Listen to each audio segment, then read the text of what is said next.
all-knowing, all-seeing, unbiased. I declare his name, no silence. Yahushua HaMashiach is the wisest, yeah.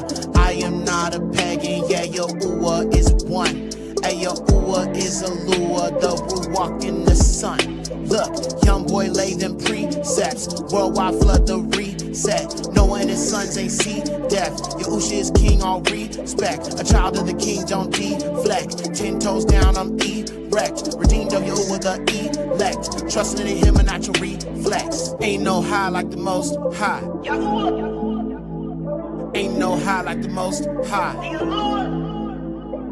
Ain't no high like the most high. Ain't no high like the most high. Yahuwah the Eluah is most high. Who is like him? He the most high. Don't want, don't need, no weed, no lean. We got a sheen, we Jacob's seed. Yahuwah gave his Torah, it has been decreed. Best believe he intercedes. His name ain't God, yuck, nay. Yahushua is the way, yeah, ay. Lord means Bell, okay. Esteem his name, obey. Young boy lay them precepts. Worldwide flood the reset. Noah and his sons ain't see death. Yahushua is king, all respect. A child of the king, don't deflect. 10 toes down, I'm erect. Redeemed of Yahuwah, the elect. Trusting in him and not your reflex. Ain't no high like the most high.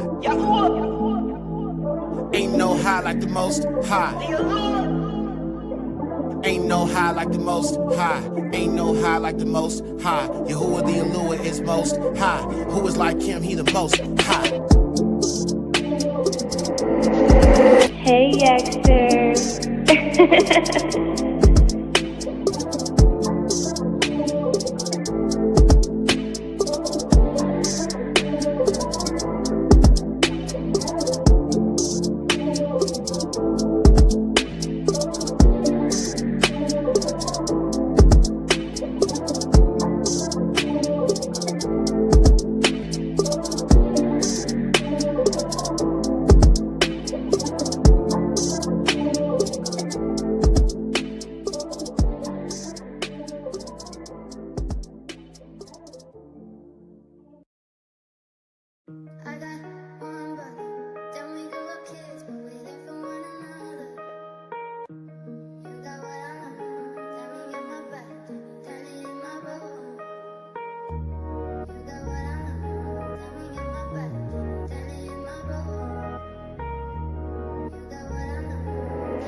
Hey, Yahudah, Yahudah, Yahudah, Yahudah, Yahudah, straight out of Yahudah.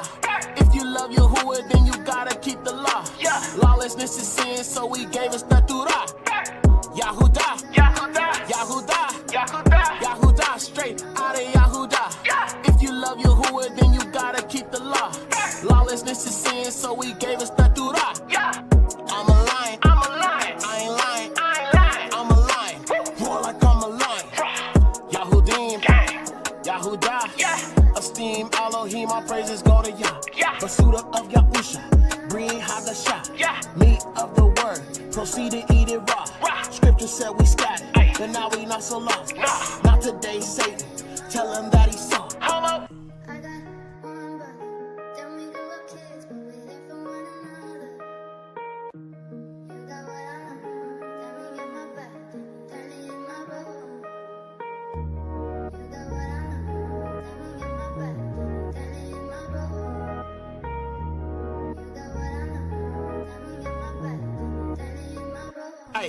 Hey, Yahudah, Yahudah, Yahudah, Yahudah, Yahudah, straight out of Yahudah. If you love Yahuwah, then you gotta keep the law. Lawlessness is sin, so he gave us the Torah. Yahudah, Yahudah, Yahudah, Yahudah, Yahudah, straight out of Yahudah. If you love Yahuwah, then you gotta keep the law. Lawlessness is sin, so he gave us the Torah. Read your Bible, read your Bible, read your Bible, read your Bible. Light a fire and burn all your idols. Stop listening to these pastors, read the Bible for yourself. Read it. Pork is unclean and it's bad for your health. You celebrating Christmas and Easter, but it's pagan. Them people up in Israel are the synagogue of Satan. Fakers. Yahudim, Yahudah, esteem Elohim, our praises go to Yah.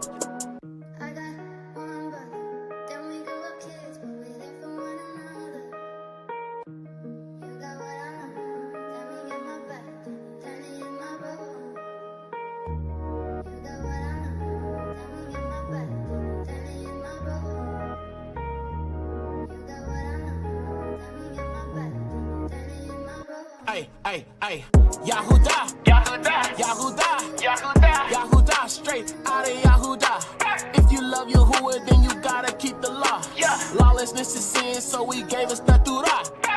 Yahudah, Yahudah, Yahudah, Yahudah, Yahudah, straight out of Yahudah. If you love Yahuwah, then you gotta keep the law. Lawlessness is sin, so he gave us the Torah.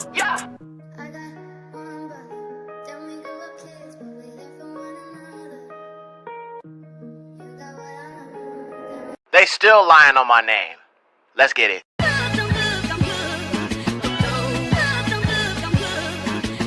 There is a man by the name of Yetzer Malkia. He's an Hebrew Israelite rapper that's been getting a lot of attention in the community. Hey, Yexter. I address these lying Negroes and I'ma do it again. And you gossip like a woman, we don't do that as men. Yeah, I see you Negroes fake like Snape type Negroes, lying on my name, fruitcake type Negroes. I ain't saying names cause I'm not making you famous, and you know who you are and you will remain nameless. And the things that you saying, they are really salacious, and you bearing false witness, telling lies that's fallacious. Even in this song, to your uwa all praises, but I'm about to clear the air cause your claims are just baseless. Use my name just for clout, just to get some subscribers. Go slither on your stomach, you a snake, you a viper. It's a shame that it must come to this, but my brother, Yetzer Malkia, you are exposed. You don't want to sit down with us because, brother, you are false.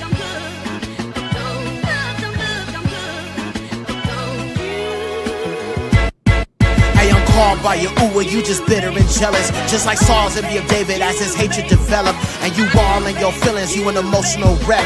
Jezebel spirit on you, getting control and in check. Yeah, many y'all call, very small number chosen. There's a public rebuke from the lies you have spoken, and you claim you exposing. I'm unbothered, I'm broken. You fake, you a snake, I'm fazed by your commotion. There's no need to expose you, I won't stoop to your level.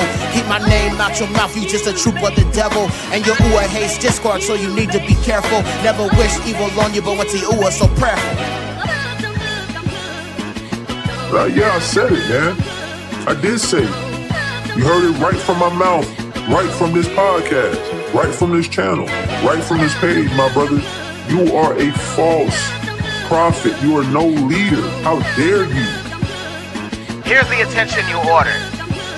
Using my name and my likeness to get subscribers is wild. That's all the proof I need to see what you're on. You are fake in every sense of the word. And even though you're lying on me, I went to your uwa and spoke blessings on your life. I know you're miserable and going through it. You're obviously just jealous. And by the way, I'm completely unbothered. Hey, Yexter.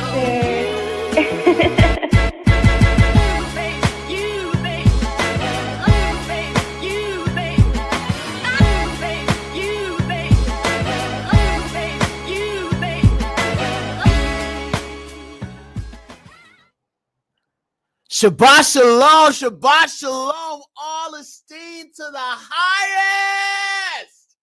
Yahuwah, how y'all doing, man? All praises to the Most High, man. It is one of those days, family. I went to sleep yesterday early. You know what I'm saying? So I woke back up at like 4 o'clock in the morning. You know what I'm saying? And ever since then, I've been just turned up for Yahuwah, turned up for Yahusha.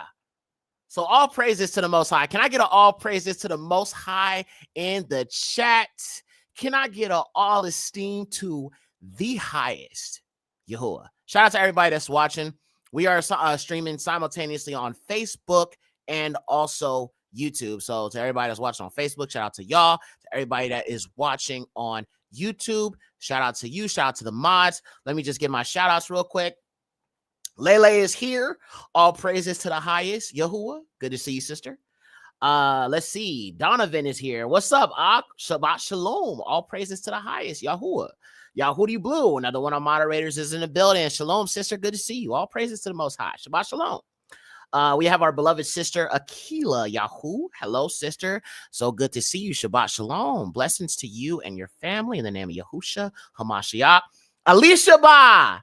Okay, this is unapologetic real. You know what I'm saying? I helped her find out what her name is and actually in Hebrew. So I call her Alishaba, because that was actually the name of Yehukhanan's mother, Elizabeth.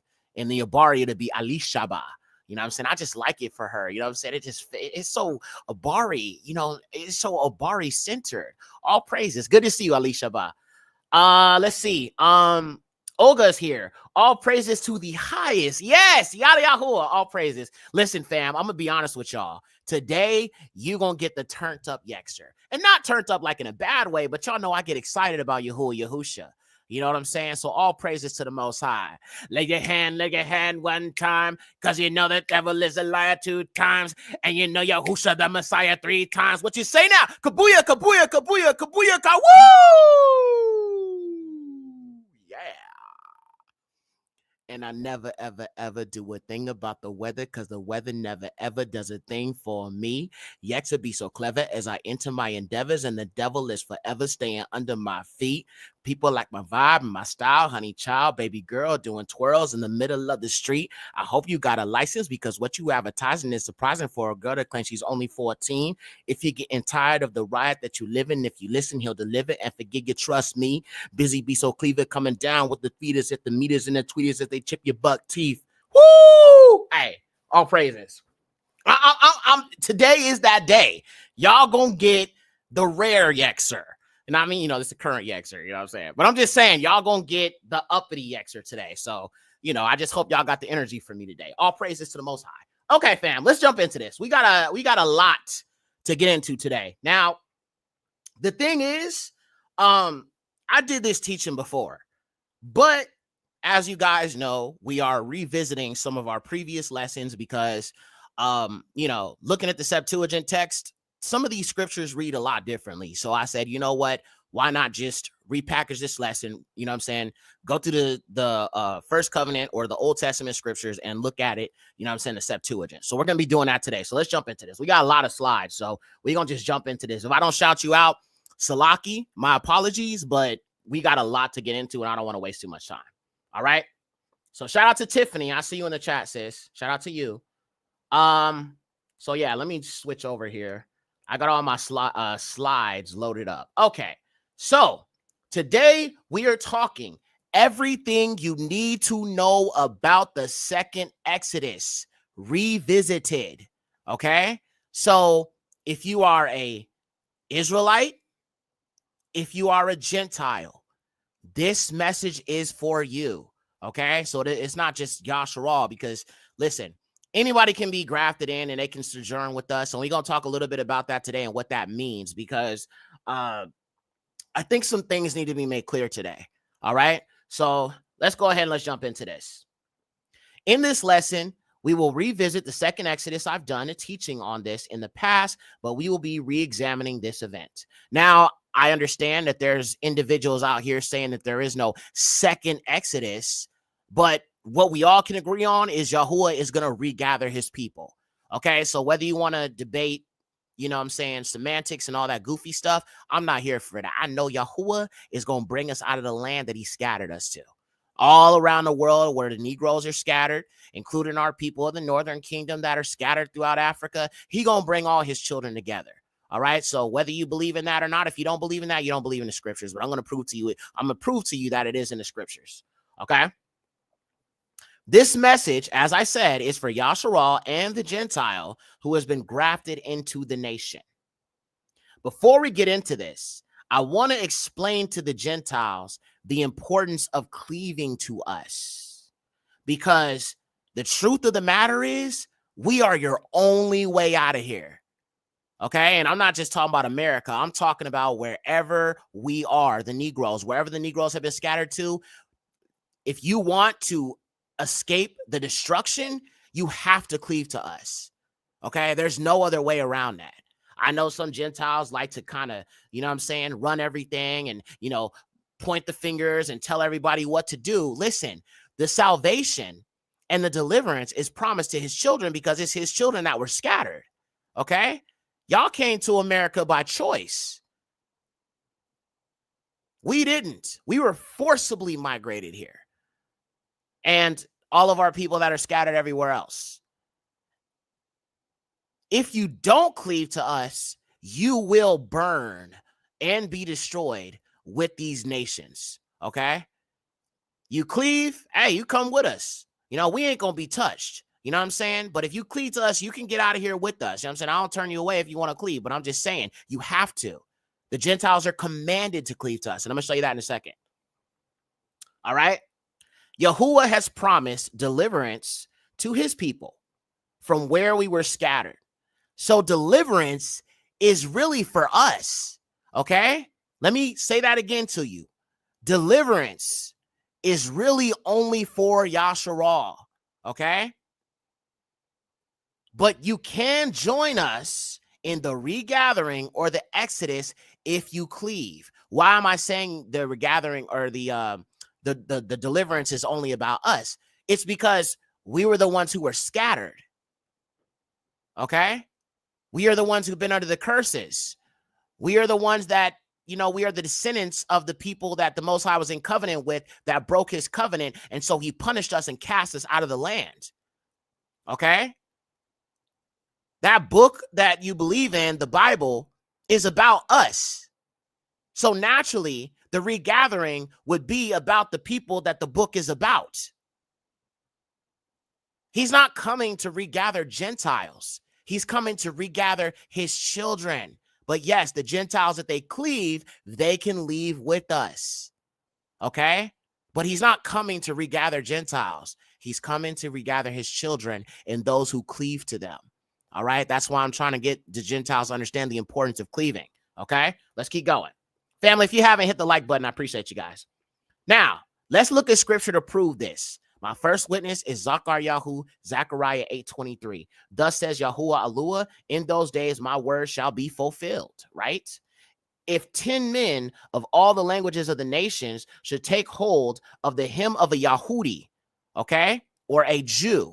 I don't even like saying Jew because we ain't Jewish. We are Yahudim, okay? But whenever I say the word Yahudi, I'm referring to a descendant of Yahuda, okay?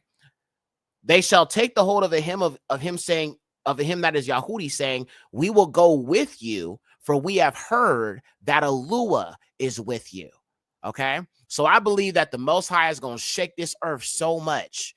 There's going to be a certain, because, the Bible, I probably will get deeper into this in another teaching. There's a way that the Gentiles are going to know that they need to be following the Negroes. There is a way that they're going to know.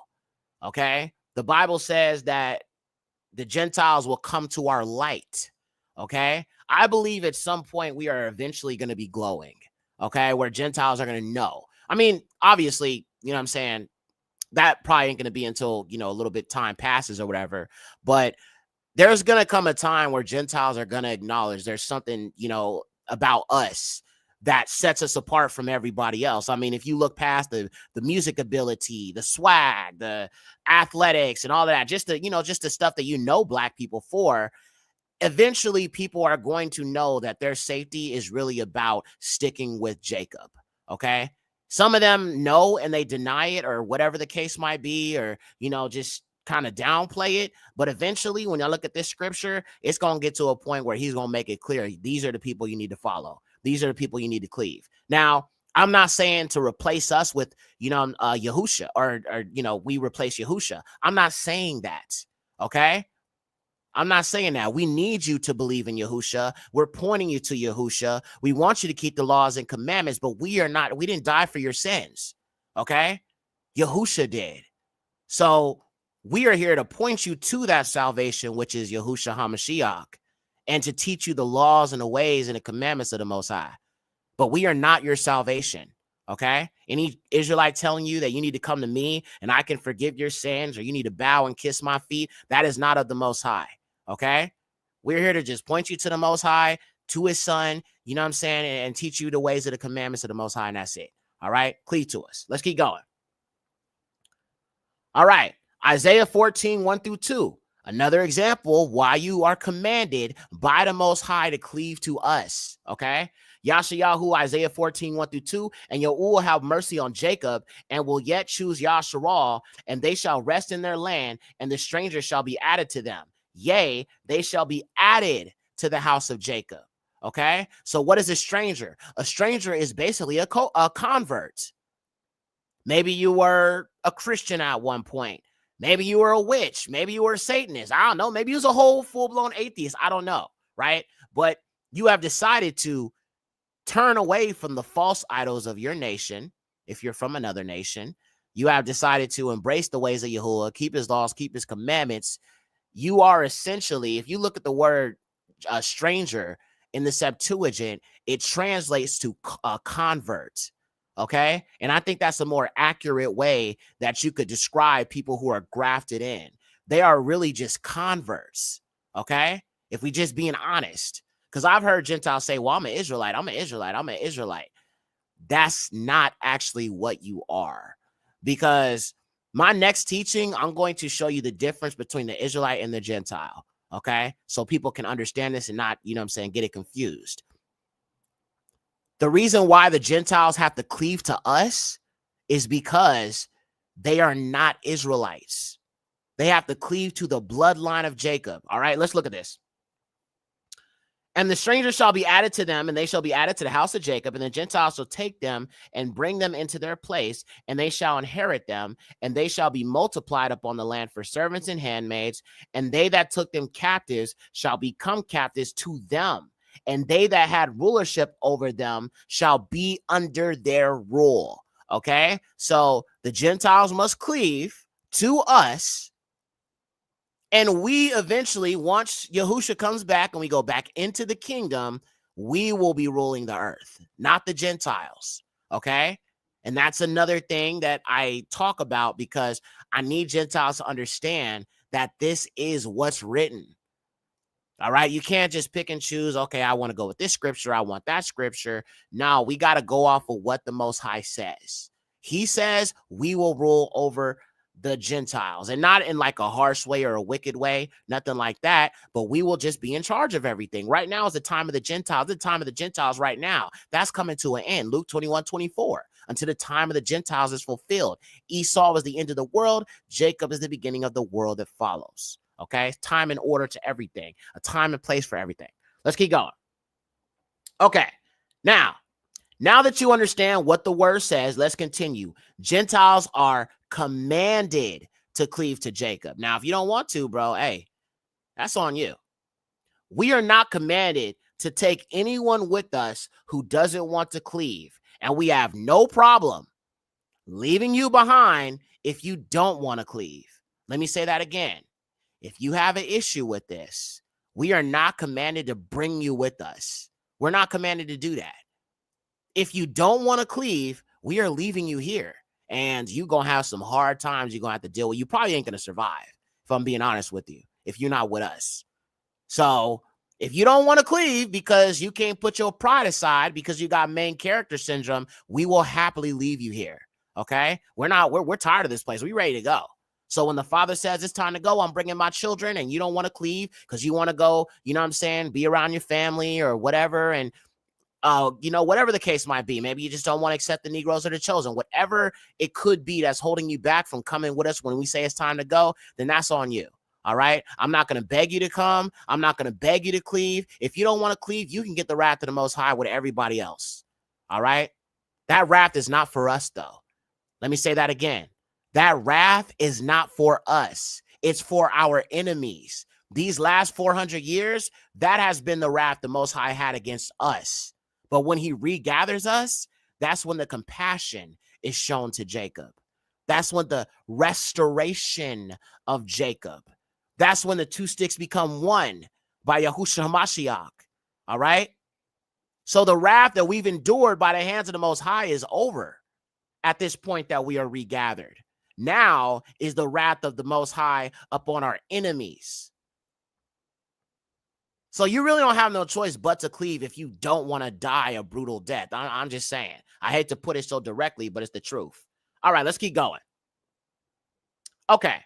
Yahuwah revealed to Masha, or Moses, his plan to redeem his people after seeing the suffering of his people in Egypt. And we're going to look at the first Exodus, and we're going to kind of like contrast and compare what took place.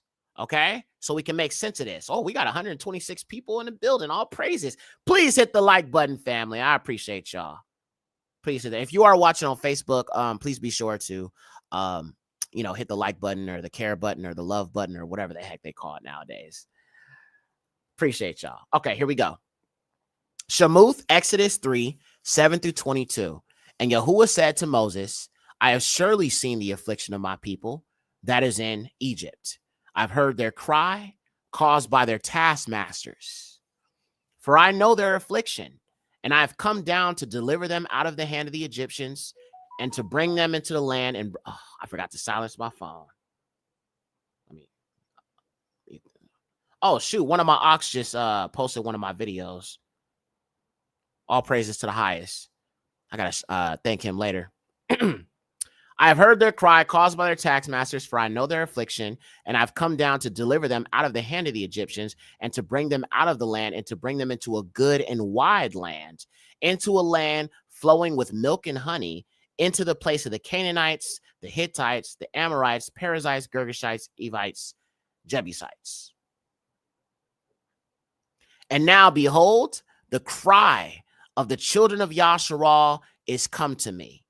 And I have seen the affliction with which the Egyptians afflict them. And now come, I will send you to Pharaoh, king of Egypt, and you shall bring my people, the children of Yasharal, from the land of Egypt. So this is the Most High speaking with Masha, or Moses, and he is telling Moses, I've heard their affliction. I've seen the violence that has been perpetuated against them. I have seen how these taskmasters, if you want to just replace that with the word that makes more sense, slave masters, because listen, I don't care if these Hamite Egyptians were melanated. They were still slave masters, okay?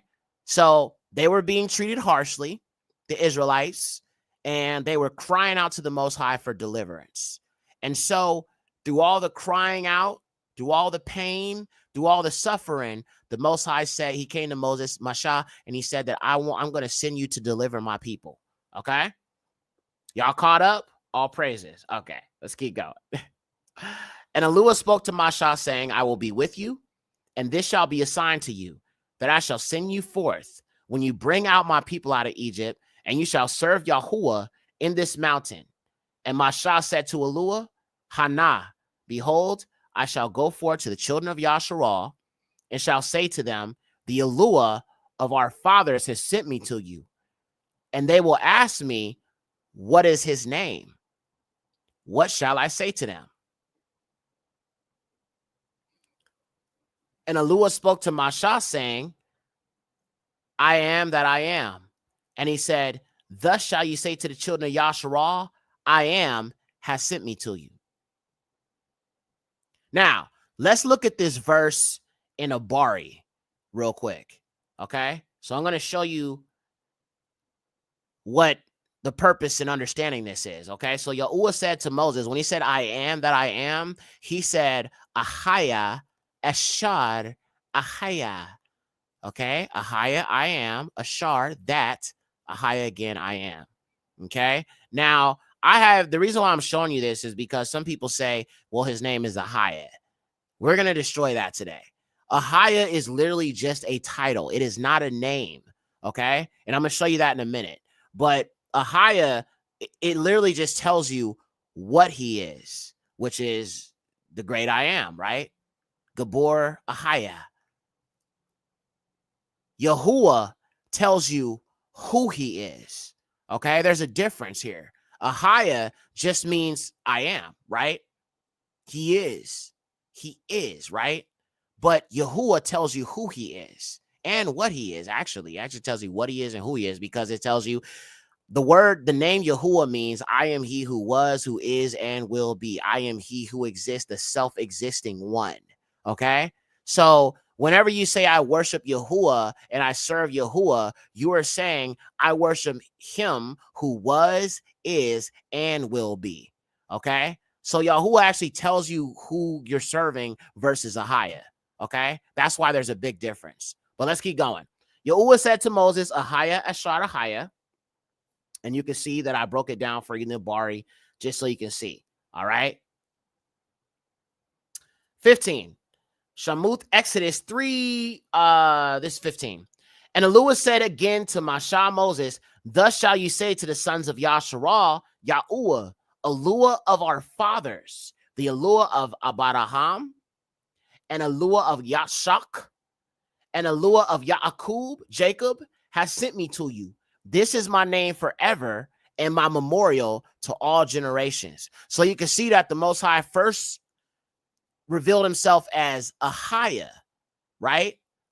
But that was just an introductory statement to reveal. First, he revealed what he was, and then he revealed who he was. So when he said, this is my name for all generations, Yahuwah is his name, not Ahiah. Now, like I said, you're not wrong if you call him that, okay? It's just like if you call him the Most High, or if you call it, like sometimes I call my thing is I call him the highest, right? The highest. That's a title. If I call him Ab, Father, that's a title. You feel what I'm saying? The Eluah, that's a title. Same thing with the Ahiah. You're not wrong if you call him that. I'm just saying that's not his name. Okay? Big difference. Let's keep going.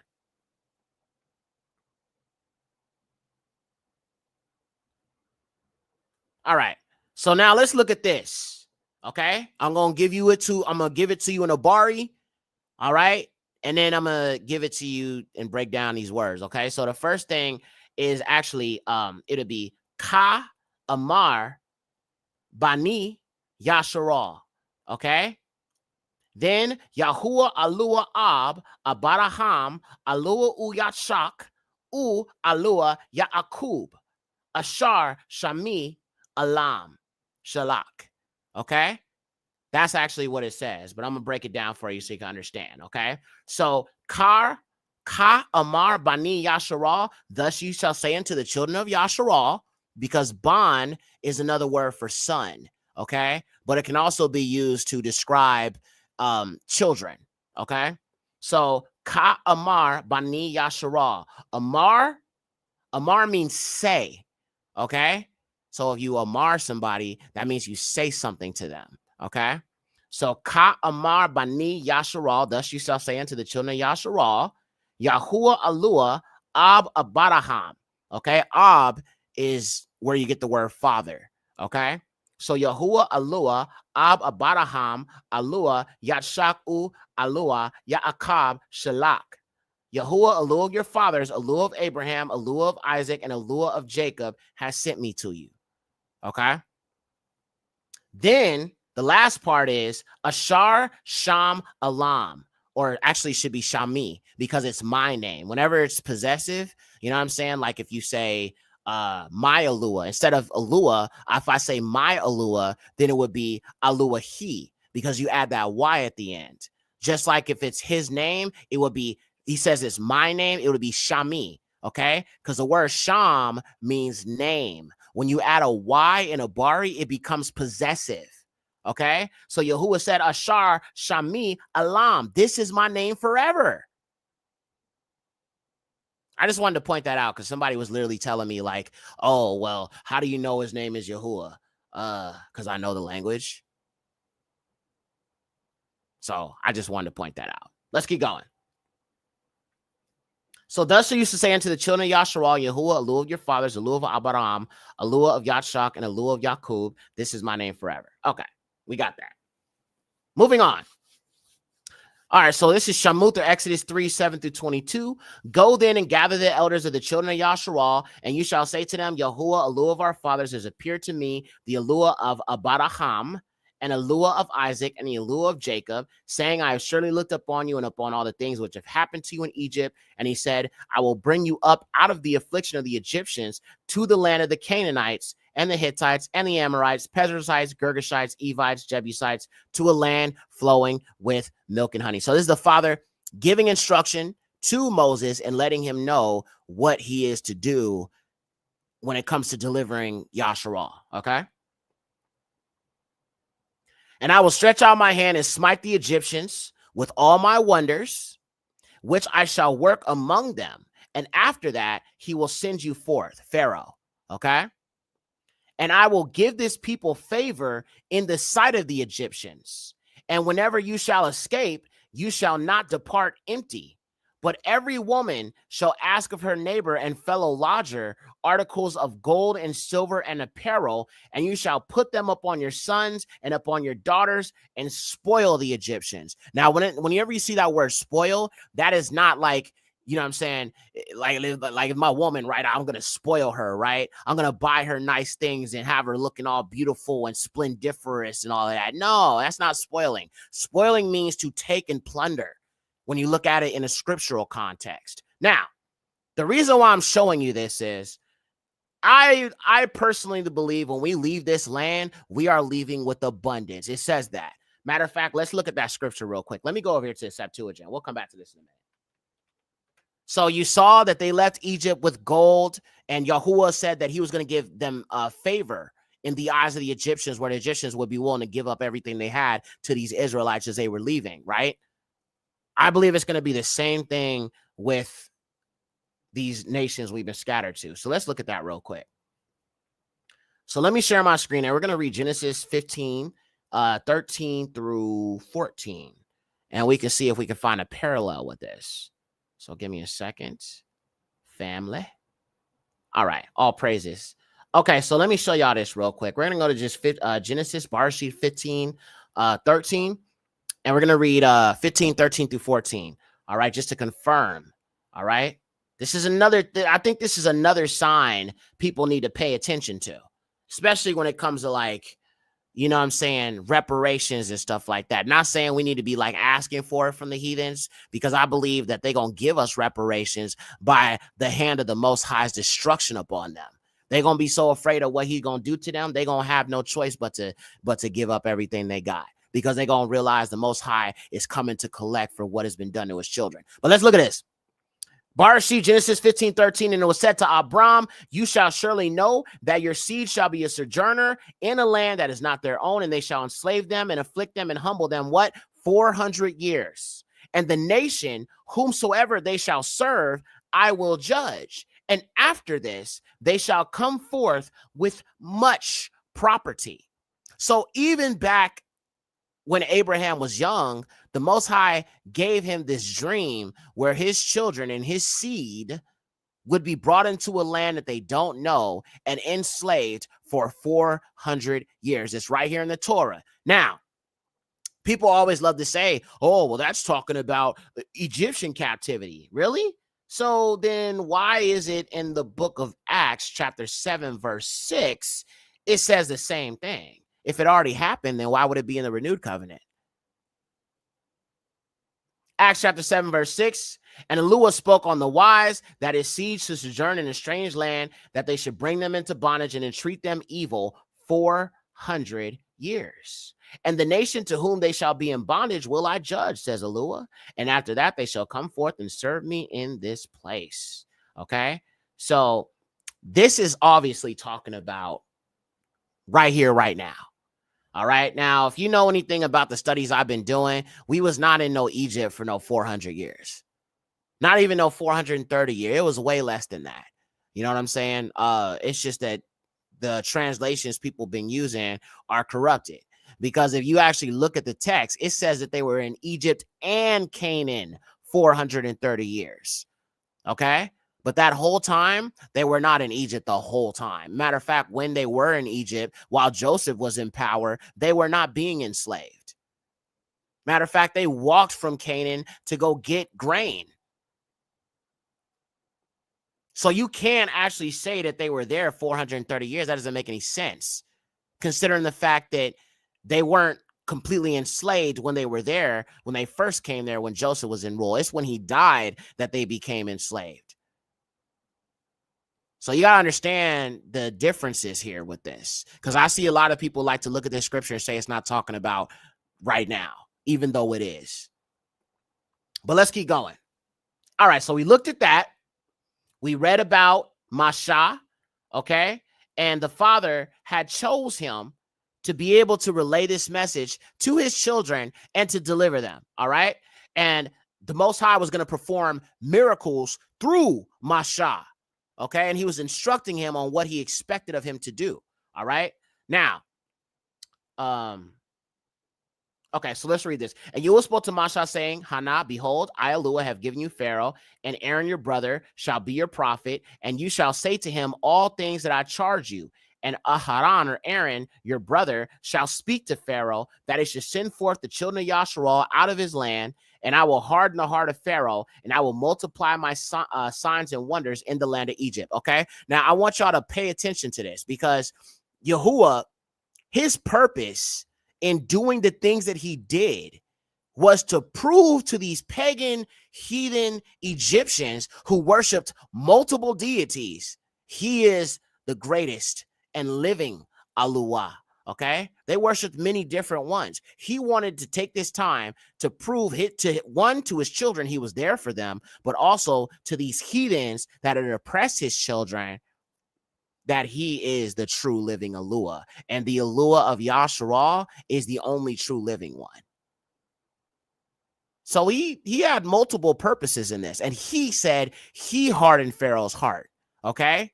He hardened Pharaoh's heart. He hardened Pharaoh's heart that he could multiply his wonders and his power and demonstrate who he was and why he is Yahuwah. That's why he always says throughout scripture over and over again, and they shall know that Ahaya Yahuwah, meaning I am he that is, was, and will be. It's so powerful. It's so powerful, bro. That's why he says it so many times when you look at scripture. If you have like a Bible app on your phone or something like that, just, you know, if you have the True Names apps, Bible or whatever, but even if you have a KJV or whatever you have, if you just Google or look up in the search and just put, and they shall know that I am, you know, if you have the pagan names, it'll be I am the Lord, right? But if you have Yahuwah, or if you have Lord, whatever you have, just look how many times in scripture you see him say that. And people say the name doesn't matter. That's why I go so hard for the name. Anyway, let's keep going. All right, now we're going to look at these 10 plagues, because I do believe the judgment on America and as many of these other nations, I'm talking about the UK, I'm talking about these Western countries, I'm talking about everywhere we are. And we are everywhere. That's what the Bible says. Yehudah was scattered to the four corners of the earth. So we're going to look at these 10 plagues, and they actually read very differently in the Septuagint. So we're going to have a little fun with this. Okay. In order to understand the second Exodus, you need to understand the first was preceded by judgment. That judgment from Yahuwah was brought about by the 10 plagues of Egypt. We will now look at these 10 plagues. Okay. So the first one is rivers turn to blood. All right. Let's read that. Shamuth, or Exodus chapter 7, verses 17 through 21. And it reads thus: These things says Yahuwah, hereby shall you know that I am Yahuwah.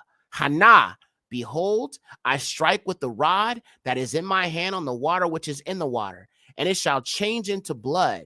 And the fish that are in the river shall die, and the river shall stink thereupon. And the Egyptians shall not be able to drink the water from the river. And Yahuwah said to Moses, say to your brother Aaron, take your rod in your hand and stretch forth your hand over the waters of Egypt, and over their rivers, and over their canals, and over their ponds, and over all their standing water, and it shall become blood. And there was blood in all the land of Egypt, both in vessels of wood and of stone. Can you imagine? You know what I'm saying? In Egypt, you know, ancient Egypt, some Hamites are just out there in the water, you know what I'm saying, bathing or whatever they're doing, and then out of nowhere, it just starts turning into blood. That's crazy, bro. And scary, too. I mean, it's like the Most High, man, he don't play. I'm just saying. Let's keep going.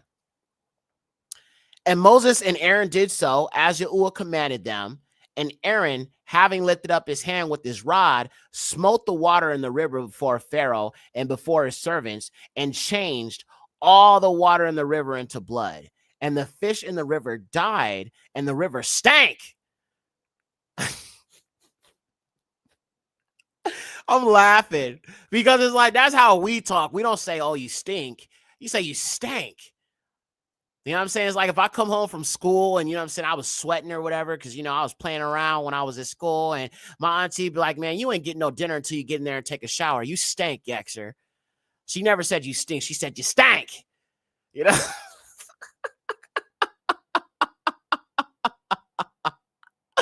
All praises to the highest, man. Yeah. Okay, let's keep going. And the fish of the river died, and the river stank thereupon, and the Egyptians could not drink the water from the river, and the blood was all in the land of Egypt. Now, what I find interesting about this too is the two witnesses mentioned in scripture will also have the ability to turn the rivers to blood and waters to blood. So, you know, I think that they're, you know what I'm saying, that this was a foreshadowing of some of these judgments that we gonna see. And, you know, obviously the Bible says that the rivers will be turned to blood. I believe that's one of the bowl judgments. You have the 7 trumpet judgments. You have the 7 bowl judgments, the 7 seals. I do believe river turn to blood is also one of the judgments the Most High is going to pour out. So some of these judgments, I think that happened in biblical times, I think it's something we need to study because it could be something that could precede our deliverance. You know what I'm saying? So that's also something to pay attention to. Okay, let's keep going, fam. Batiyah Bayaya Sharal is here. Hey, sister. Shabbat Shalom. Good to see you. All right. The next one, frogs. Shamuth or Exodus chapter 8, verses 1 through 14. And Yahuwah said to Masha, go in to Pharaoh, and you shall say to him, these things says Yahuwah, send forth my people that they may serve me. And if you will not send them forth, behold, I afflict all your borders with frogs, and the river shall teem with frogs, and they shall go up and enter into your house and into your bedchambers, and upon your beds, and upon your houses of your servants, and of your people, and on your dough, and on your ovens, and upon you, and upon your servants, and upon your people shall the frogs come up. And the frogs shall be removed away from you, and from your houses, and from your villages, and from your servants, and from your people, only in the river shall they be left. And Moses and Aaron went forth from Pharaoh, and Moses cried to Yahuwah concerning the restriction of the frogs, as Pharaoh appointed him. And Yahuwah did as Moses said, and the frogs died out of the houses, and out of the villages, and out of the fields, and they gathered them together in heaps. And the land, what? Stank! Smell like nasty, musty, scaly frogs. And, you know, it's like, I never thought about like what a frog smells like, but I know amphibians stink. You know what I'm saying? Like, I remember when we were in middle school, we had this like turtle tank. You know what I'm saying? And I hated being near it because it stank. It smelled bad. So if a turtle stink, I can't even think about what a frog with warts all over his body smells like.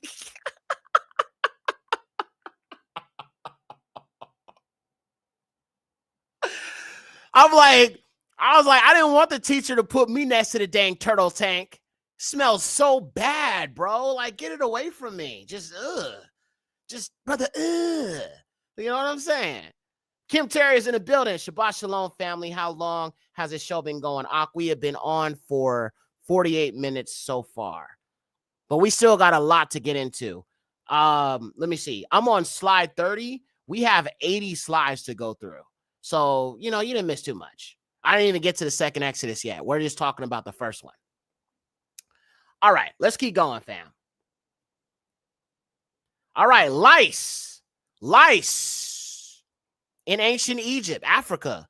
So just, you know, put that in your mind that these things were taking place in Africa, ancient Egypt. So let's look at this. This is Shamuth or Exodus 8, 16 through 19. And Yahuwah said to Masha, say to Aharon or Aaron, stretch forth your rod with your hand and smite the dust of the earth. And there shall be lice both upon man and upon quadrupeds and in all the land of Egypt. So Aaron stretched out his rod with his hand and smote the dust of the earth, and the lice were on men and on quadrupeds, and all the dust of the earth there were lice. And the charmers also did with their sorceries to bring forth the lice. Okay, a lot of times you'll notice even the very first miracle that Moses or Masha performed in front of Pharaoh when he was, you know, telling him about Yahuwah. And then Pharaoh's like, I don't know nothing about no Yahuwah, right?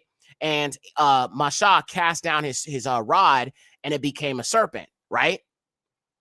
Well, the sorcerers and magicians did witchcraft and were able to conjure up a snake also. But the snake that Yahuwah brought forth when Masha cast down his rod consumed the snakes. Okay? Now, let's keep going. And the charmers also did so with their sorceries to bring forth the lice, and they could not. Okay?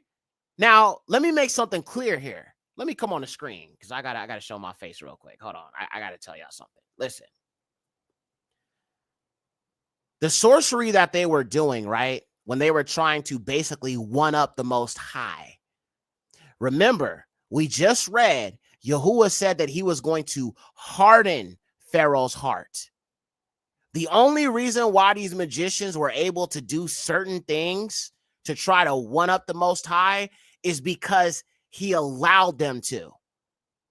He allowed them to. Because every time Pharaoh saw them be able to do these things, his heart became more hardened towards the Most High.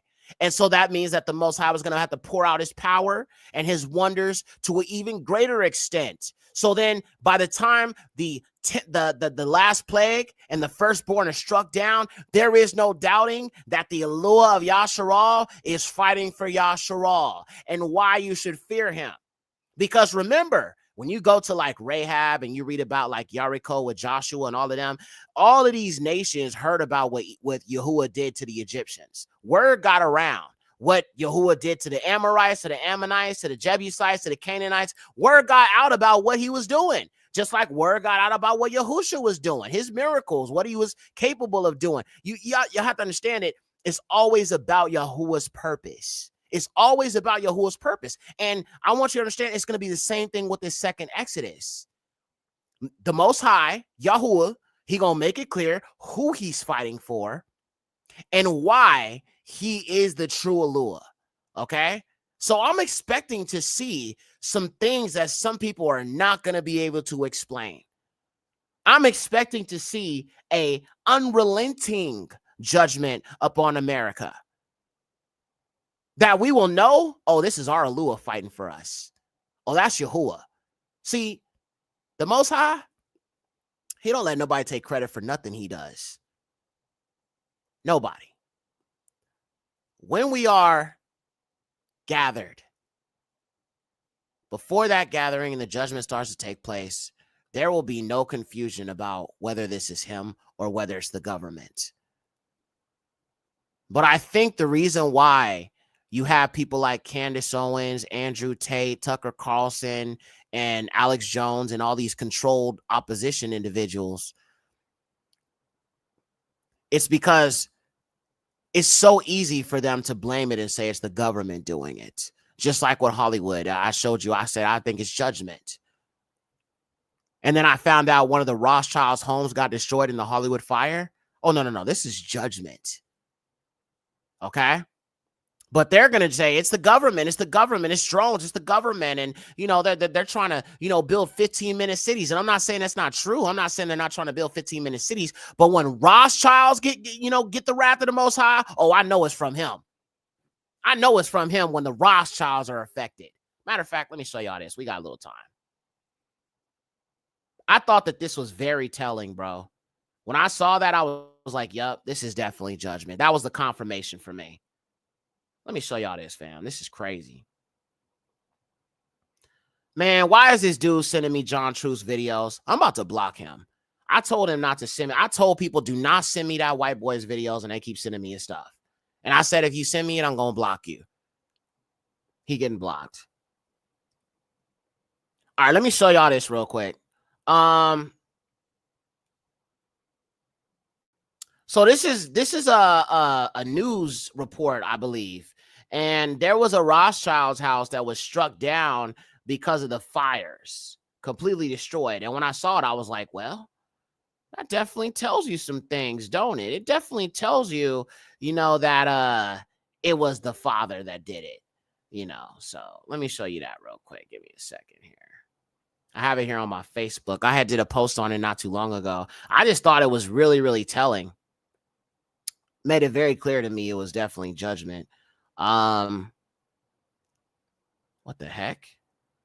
People always be like posting stuff on my page and like my wall, and then I don't even agree with the half of the stuff that they be posting. It's like, why do you post this stuff? Why don't you come to me personally instead of just like posting all this goofy stuff? Like, I don't even agree with this. Like, what are you doing?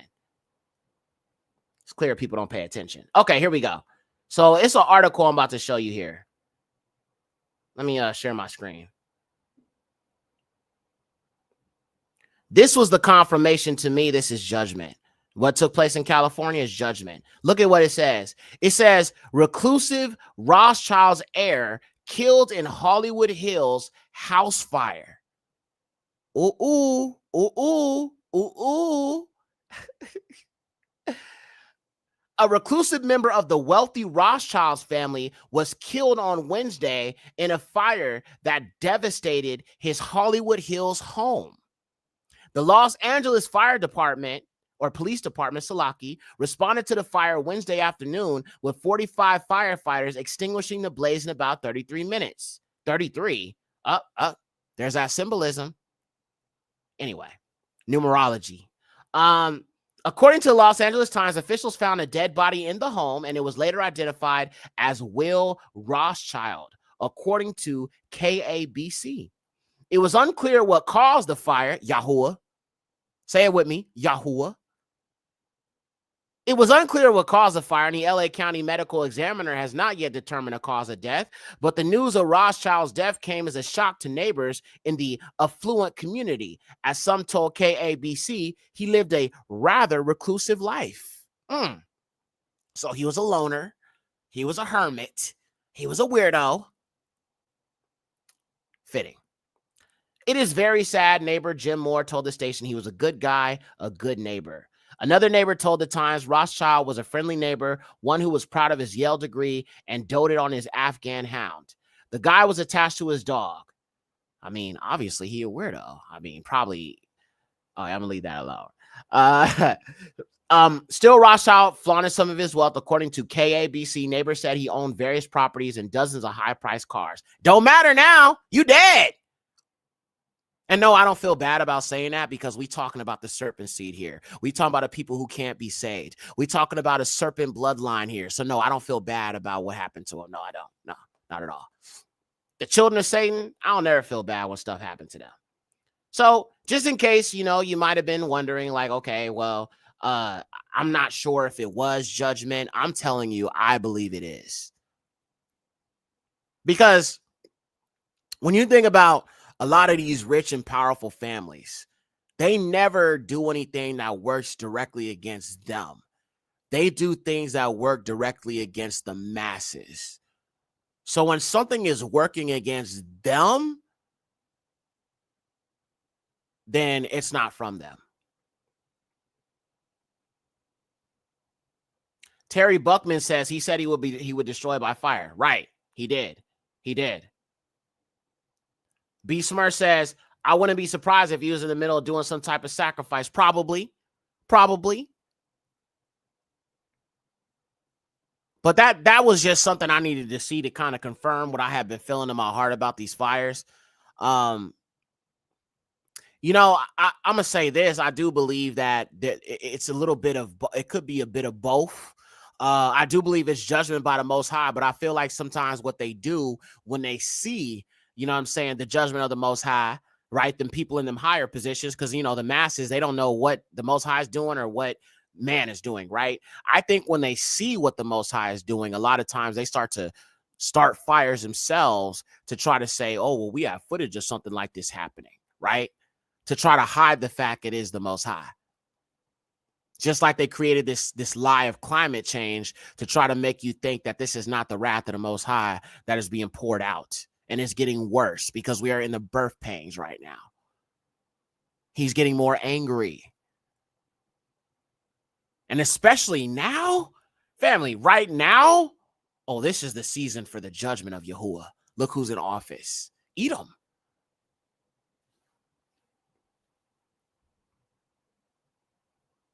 All right, fam, let's keep going. All right, so we looked at the blood. We looked at the frogs. We're going to read about the lice here, okay? And then we read about the lice, and it said that the sorcerers and the charmers of Egypt were not able to, conjure up these lice, right? So the charmer said to Pharaoh, "This is the finger of Elua." But the heart of Pharaoh was hardened, and he hearkened not to them, as Yahuwah said. So even the sorcerers or Egyptians were like, this deity or this God that Moses is talking about, this is clearly him, because we can't do this. We can't conjure up these spells to make these lice appear. This is him. So even these heathen sorcerers, black magicians of Egypt, were admitting this was the Most High, and this was his purpose. He wanted everyone in Egypt to know who he was and who he was fighting for. That's what I'm trying to get y'all to understand about this Exodus. It's always about Yahuwah. It's always about what he wants the world to understand, what he wants the world to see, and his purpose. All right, let's keep going. All right, pestilence upon livestock. And Yahuwah said to Mashah, this is Exodus 9, 1-7. And Yahuwah said to Moses, "Go into Pharaoh, and you shall say to him, these things saith Yahuwah, Alua of the Abarim," the Hebrews, "send my people away that they may serve me. If, however, you will not send my people away, but yet detain them, behold, the hand of Yahuwah shall be upon you, and the cattle in your fields, both on the horses, on the asses, on the camels, the oxen, the sheep, a very great mortality." So the Most High is pronouncing total destruction upon the cattle. They would die of plagues. They would die of sickness. They would die of all these different things. Let's keep going. "And I will make a marvelous distinction in that time between the cattle of the Egyptians and the cattle of the children of Yasharal. Nothing shall die of all that is of the children of Yasharal." So the Most High said, I'm going to discriminately strike your cattle with pestilences. My children, my people, they're not going to be touched by this, but I'm going to strike your people if you don't let them go. Obviously, Pharaoh didn't, and he had to learn the hard way. So Yahuwah said, I'm going to make a distinction. I'm going to show you I am Elua that is fighting for Yasharal. And since you don't want to let them go and you want to continue to detain them, then I'm going to strike your cattle and leave their cattle alone. Again, demonstrating his power, okay, where he can judge discriminately, indiscriminately, however he sees fit. So let's read this. "And Elua fixed a limit, saying, tomorrow Yahuwah will do this thing on the land." And the Salaki. "And Yahuwah did this thing on the next day, and all the cattle of the Egyptians died. But of the cattle of the children of Yasharal, there died not one. And when Pharaoh saw that all of the cattle of the children of Israel there died not one, the heart of Pharaoh was hardened, and he did not let the people go."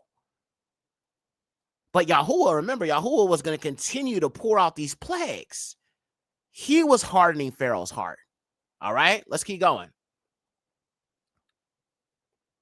All right, boils and sores. And I'm thinking like, hey, get the Carmex ready. Probably like cold sore. Because we talking about melanated people. I'm thinking like Carmex or like cold sores, you know what I'm saying? Like popping up all over their skin and boils and rashes and stuff like that. Let's read it. Shemuth, Exodus 9, 8-11. "And Yahuwah spoke to Mashah and Aaron, saying, take you handfuls of ashes of the furnace, and let Moses scatter it toward the heaven before Pharaoh and before his servants, and let it become dust over all the land of Egypt. And there shall be upon men and upon beasts sore blains breaking forth, both on men and on beasts." So these boils and sores were breaking out on men, women, children, and the animals. Okay, boy. "In all the land of Egypt. So he took of the ashes of the furnace before Pharaoh, and Moses scattered it toward heaven, and it became sore blains, breaking forth both on men and on beasts. And the sorcerers could not stand before Moses because of the sores, for the sores were on the sorcerers, and in all the land of Egypt." So the sores were on the sorcerers. Yeah, hey, and that's a bar, okay, like right there. You know what I'm saying? And they ain't had no Cormex. They ain't had no core. You know what I'm saying? We don't call it Carmex. We call it Cormex. You know what I'm saying? So even the sorcerers were starting to experience these things, and they were starting to realize the Most High is real. The allure of Jacob is real. Let's keep going. Hail and fire upon Egypt. Shamuth, Exodus 9:22-25. And Yahuwah said to Masha, stretch out your hand. Wait, let me make sure I didn't miss something. Did I miss something here? Okay, no, I didn't. I had to make sure I didn't. Okay. And Yahuwah said to Masha, stretch out your hand to heaven, and there shall be hail on all the land of Egypt, both on the men and on the cattle and all the herbage on the land. And Moses stretched forth his hand to heaven, and Yahuwah sent thunderings and hail, and the fire ran along the ground, and Yahuwah rained hail on all the land of Egypt. So there was hail and flaming fire mingled with hail. Now, when you look at this in the KJV, it says mingled with blood, but that's not what it says here in the Septuagint. It says it was fire mingled with hail. So it was a combination of fire and ice, because hail is like ice. You know what I'm saying? Little ice crystals that kind of like accumulate, right? And they rain down on you. So two elementals, you have fire and you have ice, that were raining down on Egypt. So there was hail and flaming fire mingled with hail, and the hail was very great, such as was not in Egypt from the time there was a nation upon it. And the hail smote in all the land of Egypt, both man and beast. And the hail smote all the grass in the field, and the hail broke in pieces all the trees in the field. Now, this is also interesting, because another one of the judgments in Revelations mentions hailstones. Hailstones coming down and striking men in the head and killing them. Now I'm really starting to think here, y'all. I'm really starting to think, what if these judgments mentioned in Revelations or Kazun are really those judgments that are going to take place before this Exodus? I'm just wondering. I'm starting to think maybe we got to really re-examine these judgments, the bowl judgments, the trumpet judgments, the seven seals. Like, things are starting to kind of, you know what I'm saying, make a little bit more sense the more I you know what I'm saying, even as I'm talking to you guys right now, I'm having like this revelation, you know what I'm saying, all praises to the Most High. I'm having this revelation, no pun intended. So I'm probably going to definitely have to be writing some stuff down when I get off of here. All praises to the Most High. All right, let's keep going. Locusts. Shamuth, Exodus 10:4-5. But if you will not send my people away, Hana, behold, at this hour tomorrow, I will bring an abundance of locusts upon all coasts, and they shall cover the face of the earth. So, Fana Shah Ha'aratz, cover the face of the earth. So this locust infestation would have to be so bad to the average man, it would seem almost as if that area is covered with locusts. I'm talking about black skies type stuff. You know what I'm saying? And you shall not be able to see the earth. Wait a minute. Did you hear what Yahuwah said? There were so many locusts Yahuwah sent. He said you won't even be able to see the earth. So if you look down, you won't see the ground. You look up into the sky, you won't see nothing but black. That's why I love the Septuagint, bro. It gives you so much more understanding. Right, Yahuwah's like, you think I'm playing? Right? He was not playing. He was like, bro, you ain't gonna even see the earth. This is how, see, this is why I love the Most High, right? Because it's like his power. When he brings that judgment, you might, like in your mind, you read it because you know it's true, but you still trying to wrap your mind around it. Like, he said you won't see the earth? I don't remember reading that in the KJV. That's why we always use a Septuagint over here. You know what I'm saying? Because it just gives you more detail and helps you understand how massive and how severe these judgments were and how angry the Most High was. He wasn't going to let his people go. I'm just saying, if you look at this in a Septuagint and you think about the same allure that brought about these judgments on our enemies and oppressors who were these Hamites, I just want you to think about how much worse it's going to be when real judgment starts being poured out. I mean, yeah, we've seen judgments. We've seen, fire in certain places. And, we've seen what's happened to some of the sundown towns and, North Carolina and stuff like that. But we ain't seen nothing yet. Oh, no, we ain't seen nothing yet. Let's keep going. Okay. He says, you shall not be able to see the earth, and they shall devour all that is left of the abundance of the earth, which the hail has left you, and shall devour every tree that grows for you on the land. Whew, yikes. Let's keep going. This is Shamuth, or Exodus 10, 12 through 15. This is verse 12. And Yahuwah said to Mashah, stretch out your hand over the land of Egypt, and let the locusts come up on the land, and it shall devour every herb of the land and all the fruit of the trees which the hail has left. And Mashah lifted up his rod towards heaven, and Yahuwah brought a south wind upon the earth all that day and all that night. The morning dawned, the south wind brought up the locusts and brought them up over all the land of Egypt. And they rested in every abundance, or Salaki, they rested in very great abundance over all the borders of Egypt. Before them, there were not such locusts, neither after them shall there be. So Egypt will never see such an infestation of locusts as it saw in that time. And I like the Septuagint also because it tells you how Yahuwah brought about these locusts, right? A wind. He brought up some kind of strong wind that brought about these locusts. Okay, let's keep going.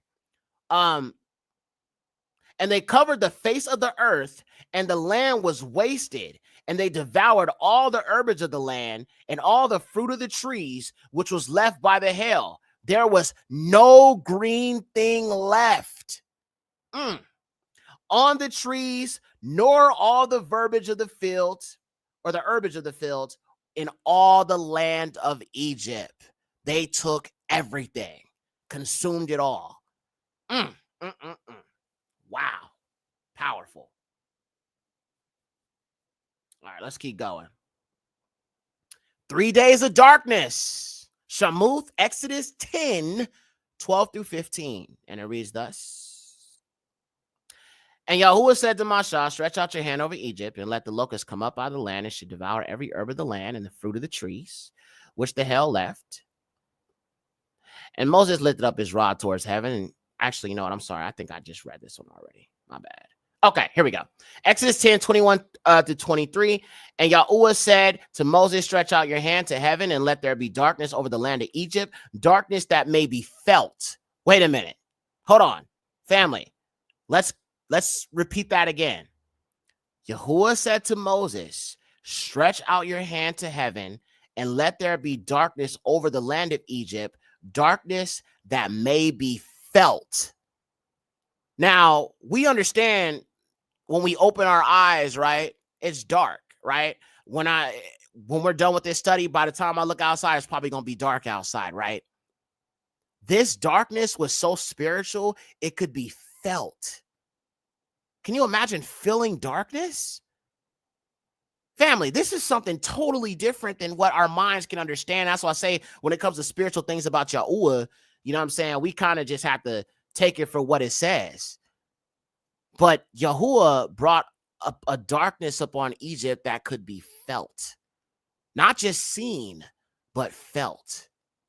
That is just, wow, scary. And yeah, it is scary, but this is why I think when you understand the power of the Most High and what he is able to do, you're just not going to play with him.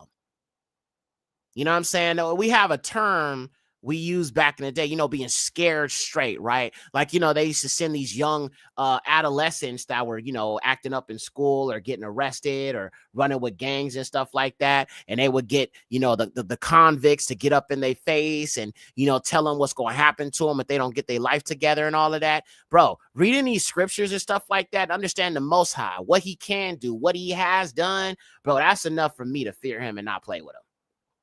I'm just saying. Especially that apocalypse of Paul. That one. I mean, if I had to think of like an apocryphal book that I think, will scare you straight, it's definitely the Apocalypse of Paul. And there's other ones too that I've read that are pretty crazy. But that one, because it gives you understanding of what the wicked's time in Sheol is like until their eternal destruction in the fire, the lake of fire. But see, the beautiful thing is all of these things are avoidable, y'all. They're all avoidable. We just have to serve the Most High, love Yahusha, keep his commandments, man. Keep his Torah, walk upright, believe in the Pesach lamb, have a relationship with him. That's all he desires. That's all the Father desires is obedience to his laws, his ways, his commandments, and belief in Yahusha.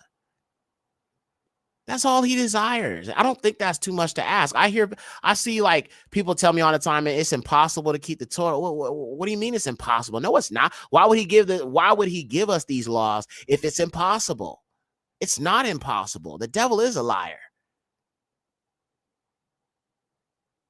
When you truly love the Most High, there's nothing you won't do.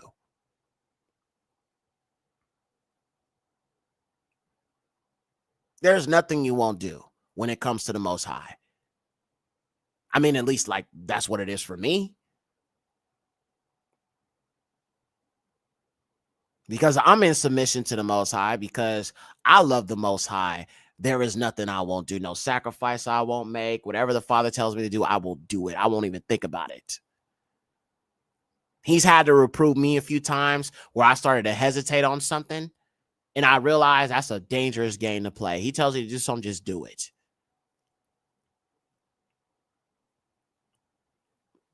All right, fam, we're going to keep it going, all right? Because we still ain't talked about the second Exodus yet, so I want to make sure I get to that. Okay. There's actually, I think we're missing a slide here, though. I wanted to read about the flies, because that was another one, and I don't see it here. I think we might have skipped it. So we did lice, pestilence on livestock. 27, 28, 29, 30. Yeah, I'm missing one here. 32. Yeah, I think I'm definitely missing one. And this one was actually pretty interesting.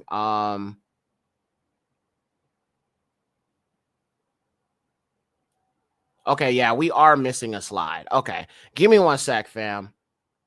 I'm gonna pull it up because I was like, this is one of the plagues that I think was actually interesting when you're reading the Septuagint. So let me just go back and I'm gonna try to find it because that one is kind of important. Let's see here. I just gotta figure out which slide it was.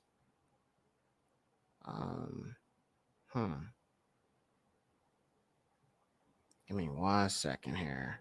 I knew I was missing one. I was like, it went from locusts to the firstborn, but there was one about the flies as well, and that's what I'm looking for right now.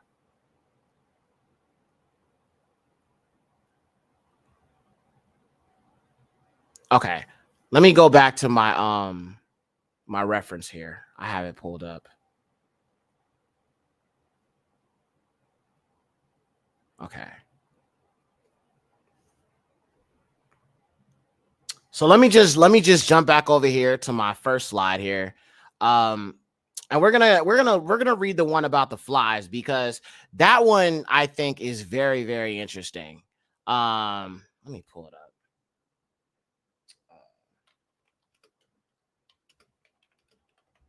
My bad. I thought I had it in the slide. I upload the slide and then sometimes it doesn't even, you know what I'm saying, show up. So give me a second. I think that's Shamuth, Exodus 7. Okay. Let me pull it up in the Septuagint.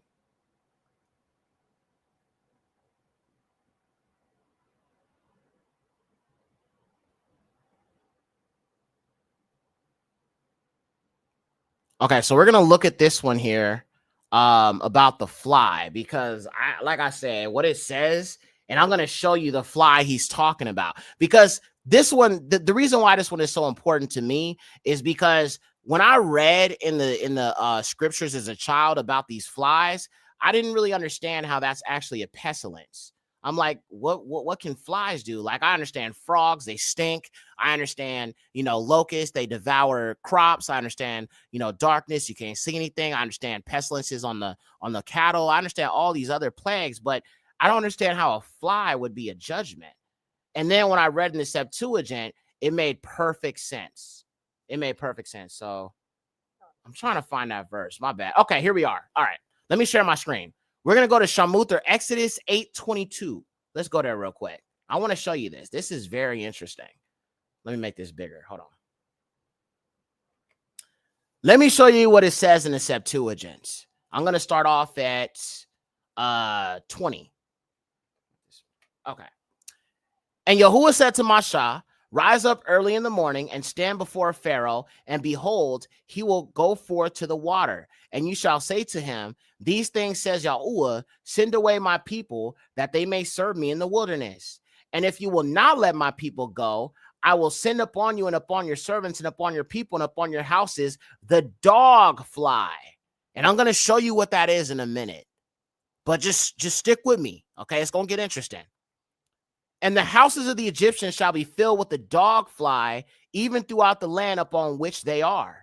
And I will distinguish marvelously in that day the land of Goshen, in which my people dwell, in which the dog fly shall not be. So remember how Yahuwah said, I'm going to make a separation between the Egyptians and Yasharal, where I'm going to strike down their cattle. I'm going to hit their cattle with plagues, but I'm not going to touch the children of Yasharal's cows and cattle.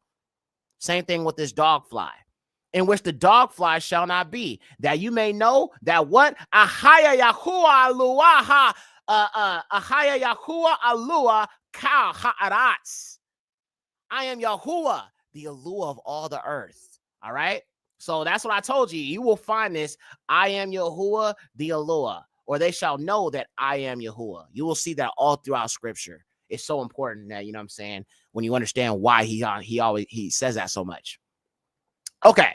Now, let me show you what the dog fly. Well, let's read a little bit more about it. And I'll put a difference between my people and the people, and on the morrow shall be on this land. And Yahuwah did thus. And the dog fly came in abundance into the houses of Pharaoh, and into the houses of his servants, and into the land of Egypt. And the land was destroyed by the dog fly.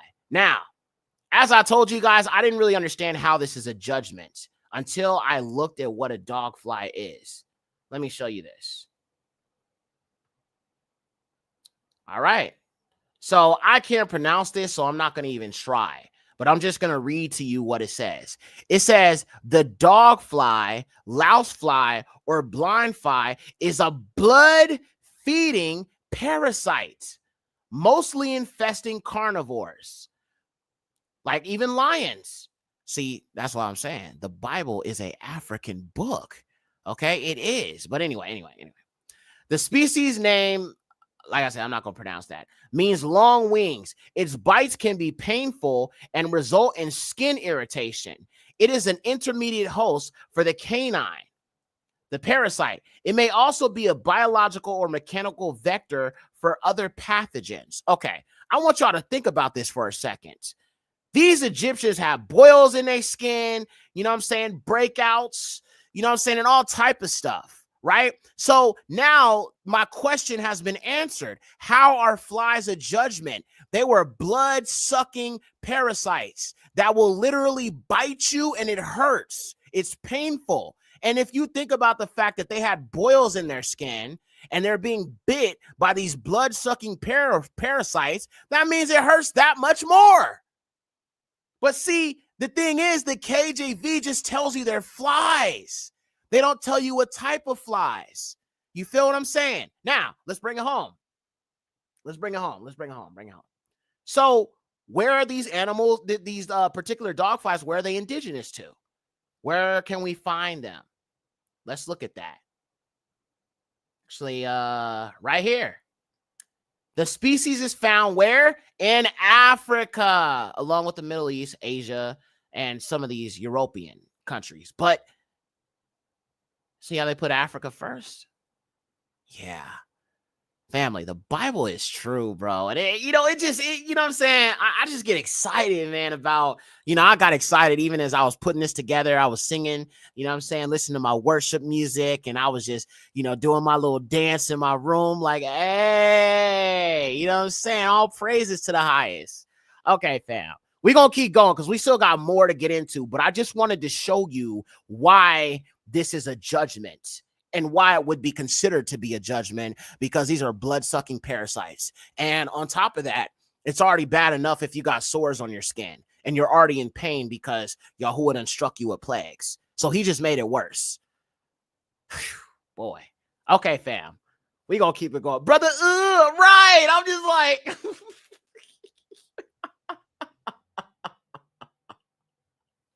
I mean, blisters in your skin... and all type of stuff, brother. Brother, what's that? What's that, brother? My. All right, fam. We're going to keep it going. We still have a lot to get into, so I don't want to, dawdle too much. But thank you to everybody that joins. I really appreciate you guys being here. You could be anywhere else you want to be on Shabbat, but the fact that you are here, all praises to the highest Yahuwah. Okay, fam, we're going to keep this going, fam, okay? We're almost done. I know it's been fun. Are y'all having a good time? Give me a 1 if y'all having a good time on this beautiful Shabbat. I got to sing my song. Zippity-doo-dah, zippity-yay. My, oh my, what a wonderful day. Yeah, all praises. Okay, let's keep going. All right, where I leave off at. Okay, we went through locusts. We went through all these judgments. Okay, now, death of the firstborn. Exodus 11, 4-6. And every firstborn in the land of Egypt shall die, from the firstborn of Pharaoh that sits on the throne, even to the firstborn of the woman servant that is by the mill, and to the firstborn of all cattle. And there shall be a great cry throughout all the land of Egypt, such as not been, and such shall not be repeated anymore. So it wasn't just the firstborn of the Egyptians. It was the firstborn of their servants and their cattle, whatever cattle they had left. Remember, he struck a lot of their cattle with boils and pestilence and all type of stuff. So basically, he took everything from them. So he hardened their heart, and he said, "You know what? Yahuwah was like, I'm about to really humble you. Oh, you're not gonna give me back my people? Okay. You know what? I'm really gonna show you I'm not to play with." And that's why there was a mixed multitude. Do y'all see why there was a mixed multitude now? There was a mixed multitude because many of them suffered these judgments, okay? Because they were Egyptians. They were fearful because they saw the Elua was not playing with them. And so they said, you know what? We need to attach to these people and we need to serve their Elua because, yeah. And the crazy thing about it is the mixed multitude, they didn't even stick with us when the Torah was given. They left. So for them, it was more so self-preservation. It wasn't because they actually wanted to serve the Most High. It was more so self-preservation. They saw what Yahuwah did to their people, and they thought if they could just, sojourn with us, that they could hide behind us and use us as a shield. But when the Torah was being given, they chose to walk off and leave us. Matter of fact, they was enticing our people to, complain and come back to Egypt and go back into slavery because, we didn't have no meat to eat. And we're going to talk a little bit about what you need not to do and not to be like our forefathers when we go into the wilderness. So everybody's homework is to reread Exodus. Do not copy what our forefathers did, constantly complaining, talking about America, talking about what's going on with politics. The moment he brings us out, you let this country go. I'm serious.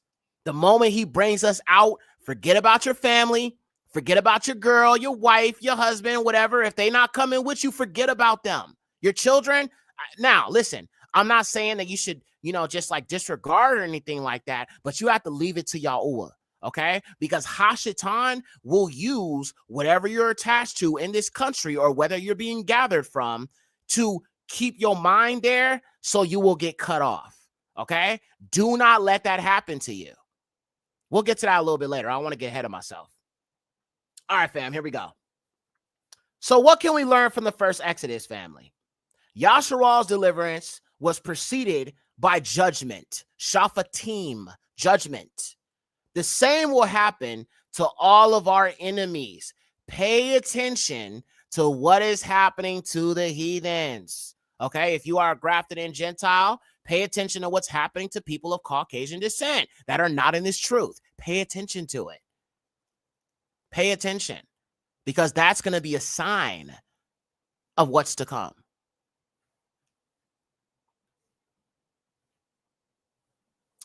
I expect to see bad things happen to our oppressors.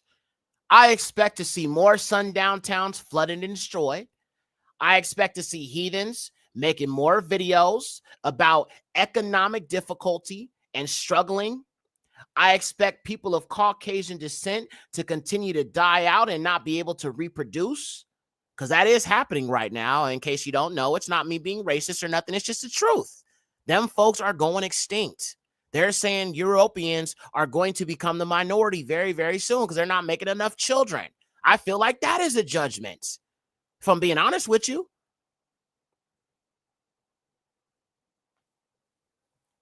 I expect people of Caucasian descent and the other nations to continue to die out and not be able to reproduce above all things. I am looking to see utter destruction fall upon all of our enemies. These are things to pay attention to. So let me say this to you. Some people got mad at me when I talked about North Carolina and how these, sundown towns are being flooded out. And a lot of these Gentiles got mad at me because I'm recognizing this is the hand of the Most High Yahuwah. I didn't celebrate their death. And let me say this to you guys. I want to warn you guys, all right?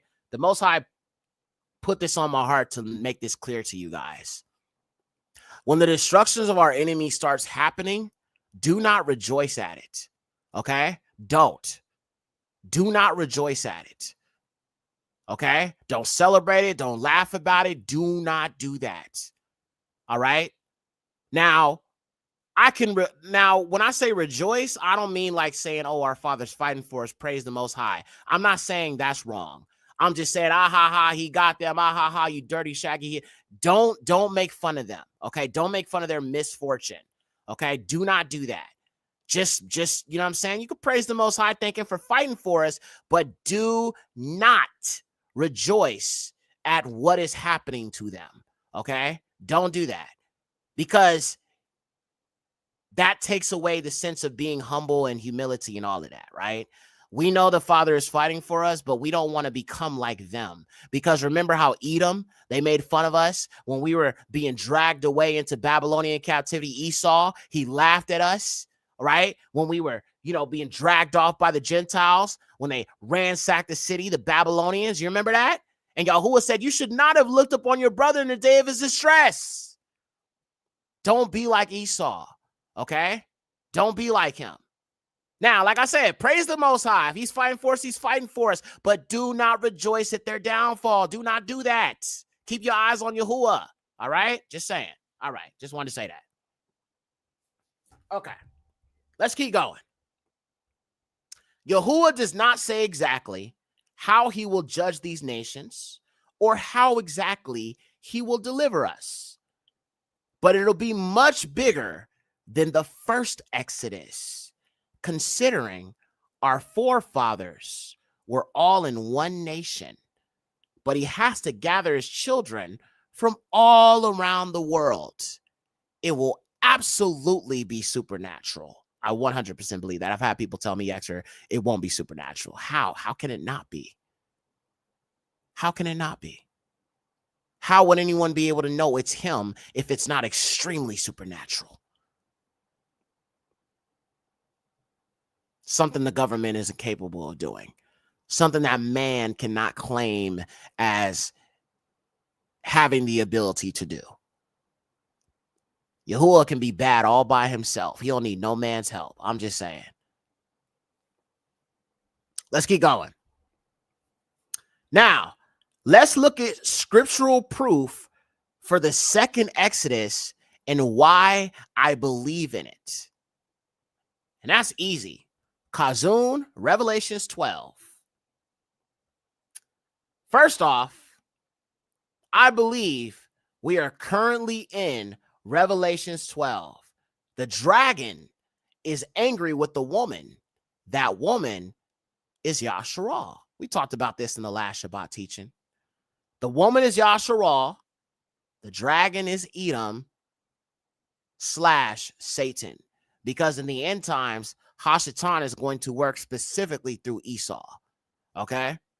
The dragon represents Satan, aka Esau. They're almost, I won't say that they're one and the same, but if you want to think about Messiah, right? Yahusha, you know what I'm saying? The right hand of the Most High, right? The righteous seed. Okay? Well, the seed of Satan is Esau, Edom. That's why the anti-Messiah will be of a certain bloodline. We'll get to that a little bit later. Let's keep going. Okay? Now, let's read about this Exodus, because I believe we're here right now. Now, am I saying the Exodus is going to be, tomorrow or next week? I don't know, fam. I don't know. I can't give you a date. I'm not a date setter like these Christians. All right? I'm just looking at where we at, and I'm just saying, well, Trump is in the office now. They want to build a white nationalist America. Yeah, I think this is definitely going to be what brings about the judgment of the Most High, because who they going to persecute? Us, Jacob. So yes, this is the time of the dragon. This is the time of him being angry with the woman, pursuing after Yasharal, pursuing after the seed of the woman, the descendants of the woman, the children who come from Yasharal, Jacob's seed. This is this. Yes, it is this. It has to be. I mean, they want to make America great again. America was great for them when we were slaves, when we were segregated. Yes, this is Revelations 12. We are there, family. Wake up. All right, let's keep going. Revelations 12, 1 through 17. And there appeared a great wonder in heaven, a woman clothed with the sun. Now, this is highly symbolic, so I will break it down and explain all of this language in Revelations 12 in case you might be confused. Okay, so hear me out. A woman clothed with the sun, the moon under her feet, and upon her head a crown of 12 stars. Those 12 stars symbolically represent the 12 sons of Jacob, the 12 tribes of Yasharal, or what the Gentiles call Israel. Okay. And she, being with the child, cried, travailing in birth and pained to be delivered. And there appeared another wonder in heaven, and Hannah, behold, a great red dragon, having 7 heads, 10 horns, and 7 crowns upon his heads. And his tail drew the third part of the stars of heaven. Okay, let me just explain this to you. You guys remember that Hashatan deceived a third of the Malachim of heaven. Okay? This woman represents Yasharal, and it says that this dragon drew a third of the stars of heaven. The stars of heaven is referencing those Malachim that rebelled with Hashatan. Okay? So far, so clear, right? Okay, wonderful. And by the way, if you guys have any questions, when I get done with this lesson, I will be opening up, question and answer sessions if you guys have any questions about this. Let's keep going.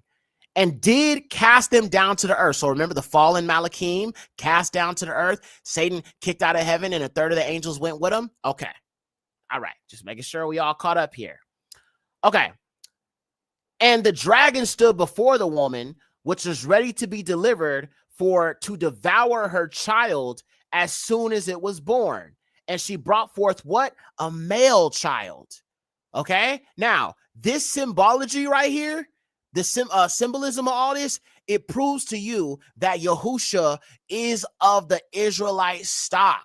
Okay, people be saying, well, how can he be David's seed? He wasn't even, if he's a virgin birth, then how could he be David's seed? Bro, this right here connects directly to Genesis chapter 3, verse 15, the seed of the woman, versus the seed of the serpent. It confirms the Torah. It does. It confirms it. It also confirms Yahusha. It confirms Genesis 3:15 being a foreshadowing and a messianic prophecy to what Revelation and Kazun would reveal. Okay, let's keep going. And she brought forth the male child who was to rule all nations with a rod of iron, and her child was caught up unto Elua into his throne. And the woman fled, and the woman fled into the wilderness. Okay, so this woman was pregnant with child. She brought forth the man child, and as soon as the child was born, the dragon was seeking to kill the child. And as we know, Herod, he's the one who gave the decree to basically kill all male children, Hebrew male babies under 2, to try to kill Yahusha. Okay, now Herod was an Edomite, Idumean. Okay, and I'm trying to show you this so you can understand Edom and Hashatan are almost one and the same. Almost, not completely. But I'm just trying to make it make sense. Let's keep going. And the woman fled into the wilderness to where she has a place prepared of Yahuwah, that they should feed her 1,260 days. That's 3.5 years. Okay, so we have a timeline here. Satan thrown down to the earth. Okay, so 3.5 years is how long we are gonna be in the wilderness. All right, let's keep going. And there was a war in heaven. Mikael and his Malachim fought against the dragon, and the dragon and his angels, and prevailed not. Neither was their place found any more in the Shamaim. And the great dragon was cast out, that old serpent called the devil and Satan, which deceives the whole world. He was cast into the earth, and his angels were cast out with him. And I heard a loud voice saying in heaven, now is come Yasha, salvation, and strength, Kazak, and the kingdom of our Elua, and the power of his Mashiach. For the accuser of our Akim or brethren is cast down, which accused them before our Elua day by day and night by night. And they overcame him by the blood of the Lamb, hallelujah, Hua, and by the word of their testimony, and they loved not their lives until the death. Therefore, rejoice, you heavens, and you that dwell in them. Woe to the inhabitants of the earth and of the sea, for the devil is come down unto you having great wrath, because he knows that he has but a short time. And when the dragon saw that he was cast into the earth, he persecuted the woman which brought forth the male child. Okay, so when Hasatan was cast down to the earth, he continued to pursue the woman who is Yasharal, even after Messiah. Okay, this system that's being built up right now, yeah, it's about persecuting Jacob. You gotta understand, the end times is all about Jacob and Esau. I keep telling y'all that. It's all about Jacob and Esau. Esau spiritually is still mad about the birthright. The blessing that is coming to Jacob is written, right? Hashatan knows this. He knows that he is not going to get, Esau is not going to get the birthright. The people that he set up to claim to have the birthright, to claim to be Jacob. Right now, Esau is masquerading as Jacob, and that's Amalek right now, the Jewish people. And now you've got like Anglo-Saxons and other individuals also claiming they're the tribes of Israel and all this other stuff. Edomites masquerading as Jacob. Amalek is a little bit more crafty, though, because he actually has been able to monetize claiming to be Jacob. They know that they're not going to get the blessings of Elua, but they can get the blessings of the world if they can convince the world that they are Jacob, which is what they have done. Let's keep going.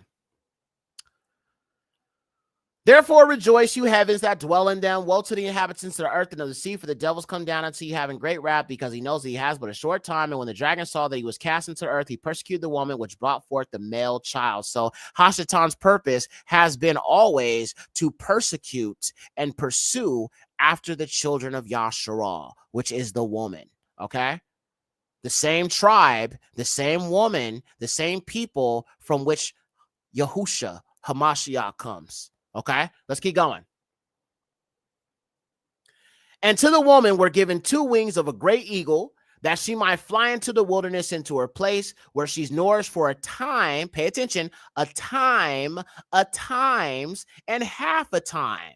So before it said 1,260 days, that would be 3.5 years. Then it says a time, and half a time. That would also be 3.5 years. So when we go into the wilderness, we will be with Yahuwah 3.5 years. The reason why we're going into the wilderness, I'm going to explain to you right now in this verse. From the face of the serpent. Okay, so let me give it to you again. And to the woman were given 2 wings of a great eagle, that she might fly into the wilderness, into her place where she is nourished for a time, a times, and half a time, 3.5 years, from what? Fanah, Hafanah, the face of the serpent, Hanakash. Okay, so she is going into the wilderness, Yasharal, to hide from the face of the serpent. So what am I saying? I am saying I don't believe we're going to be here for this mark of the beast and image of the beast and all this stuff. I don't believe we're going to be here for that. And I've got witnesses to back me up on that, and I'm going to give them to you in a minute. But it says that we are going to escape the face of the serpent, to go into the wilderness, to be prepared for a time, a times, and half a time. Because remember, the anti-Messiah, or who you call the Gentiles call the Antichrist, he will rule for 3.5 years. So it is my belief that while he is in power, we are going into the wilderness to be safe from the serpent. Y'all following? I just want to make sure. Let me come on the screen real quick. I know I've been moving kind of quickly today, fam, but I just want to make sure you guys are understanding what I'm saying. I know this is a lot of information. And you know what I'm saying? I understand Christianity and end times and all of that. The heathens lied, man. The heathens lied, dang it. Bathiya by Yasharal says, I pray you are correct.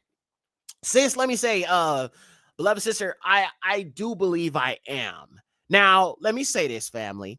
I could be wrong about this in the way in which I'm interpreting this. Okay, I could be wrong. So please don't, bro, somebody literally wrote me the other day in my comment section saying that I lied about something. Even though when I mentioned it, I said I could be wrong about this. People ignore when I say this is my opinion. They ignore when I say, okay, I'm not too sure about this. This is a theory. People ignore all of that. Like I'm just like purposefully deceiving people and I'm deceptively teaching you guys. No. So just to preface this, can we all type in the chat? This is Yexer's opinion. Okay, just type it in the chat. Yexer's opinion. This is Yexer's opinion. Just type it in the chat because in case people want to try to say I'm lying again, bearing false witness on me, which the Most High said not to do, bear false witness. He don't like it, right? Against your own brother, not to do that. And it's an Israelite sister. So I just want to, put that on screen. Yexer's opinion. This is Yexer's opinion. Thank you. Thank you. Dark Kid said, I'm late to the stream. I'm going to catch the playback. You good, Ak. I just thought you was going to be there because you was in the Discord earlier. Yexer's opinion. Okay, thank you. Thank you. Thank you, family. I appreciate y'all. Okay, we got it on the screen. Everybody done typed it in.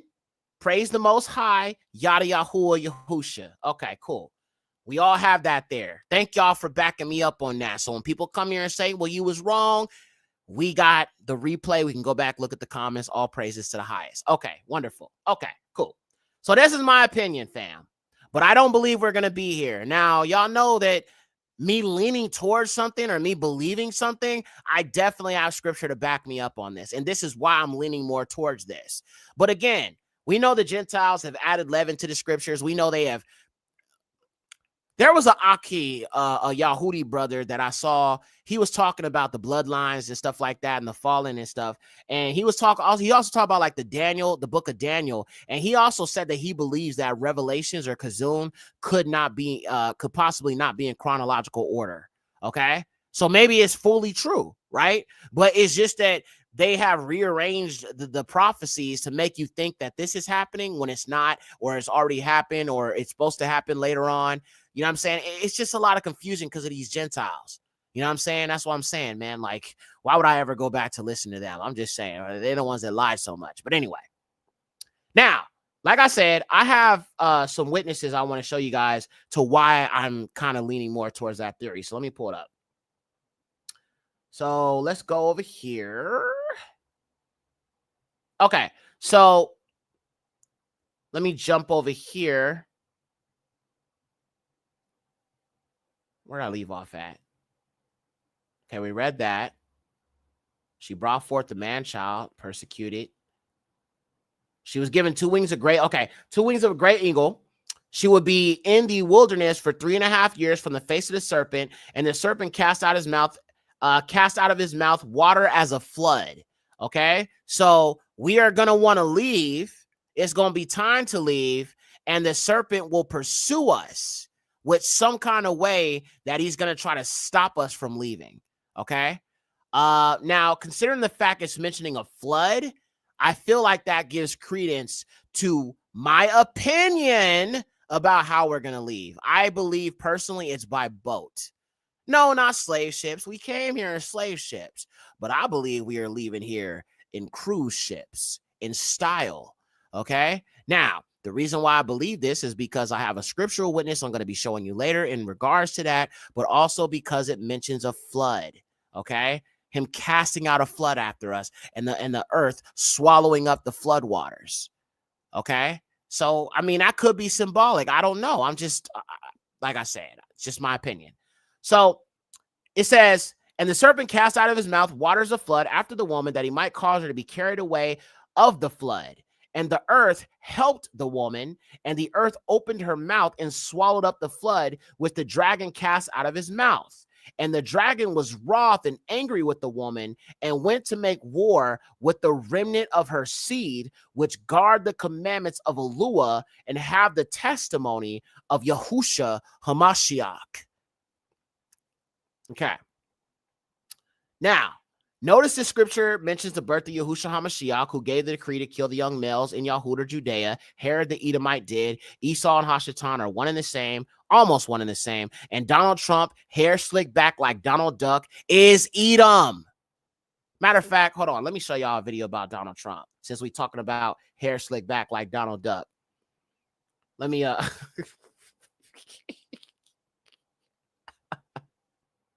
Every time I say that, bro, everybody be thinking about that song I did with Aethamar, 400 years. Okay, let me show y'all this, bro. There was this rabbit. Y'all know I don't like to call them folks rabbis. This rabbit, right? He came out and he said that this man is Esau. Let me show you something. Even though that man's Esau too, but all right, let me show y'all this.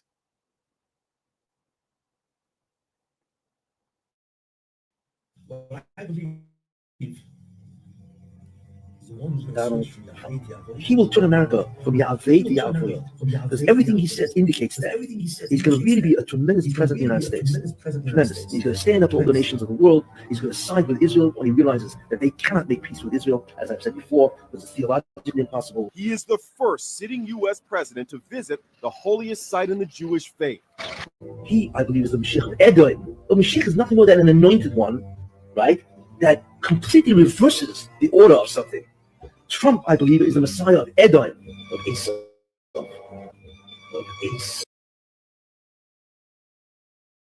Say it. He said the Messiah of Esau. Okay, you gotta understand, everything is about Jacob and Esau. Some people don't like to admit that, you know, Esau is still alive, and there are many people around us who are Esau, right? But this is about them two boys, okay? You have to understand it's all about that. And this rabbit, who is Esau himself, is telling you that this man is Esau, even though they both Edomites. That's what this is about, okay? I just wanted to show you that. We'll move on, but I just wanted to let you hear from this, you know what I'm saying, this Horites mouth. You know what I'm saying? It is what it is, all right? Now, we got more to get into, fam, so I'm not going to spend too much time on this. We're going to keep it going, all right? Let's keep it going. We're almost done. We're at slide 54, and I told you I have 80, so I have like 30 more slides to go, so let's keep it going. Okay, so I'm going to be honest. I do not believe Many of us will be here for the time of the dragon. I believe we will go into the wilderness to escape the dragon, as I said, and the anti-Messiah. Let me show you a few scriptures on why I think this is. Of course, I could be wrong. And as I said earlier, family, this is just my opinion, not the truth, not a revelation. I am not a prophet. It's just I'm looking at the scriptures. I'm looking at how it could play out, but I could be wrong. So there's that. All right. Now let's look at this. I'm going to give you my first witness. Kazun, Revelations 3:7, and also 8-10. Listen to this. And to the angel of the called out assembly in Philadelphia, write these things, says he that is Kadash, he that is true, that has the key of David, he that opens and no man shuts, and shuts and no man opens. I know your works. Hana, behold, I have set before you an open door, and no man can shut it. For you have a little strength, and have guarded my word, and have not denied my name. Because you have guarded the word of my patience, I will guard you from the hour of calamity, which shall come upon all the worlds to try them that dwell on the earth. Now, let's say you don't believe in the pre-trib rapture, right? The only thing this could be talking about is the Exodus. And I think that's the problem. I think a lot of these Christians confuse the second Exodus with the dang rapture. So this is one of the reasons why I believe we're not going to be here for a lot of this, because that tribulation is that test and that trial that's going to test the whole world.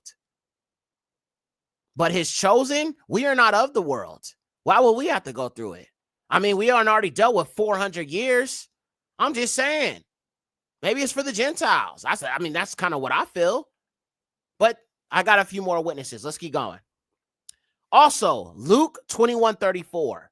And take heed to yourselves, lest any time your hearts be overcharged with surfeiting and drunkenness and cares of this life.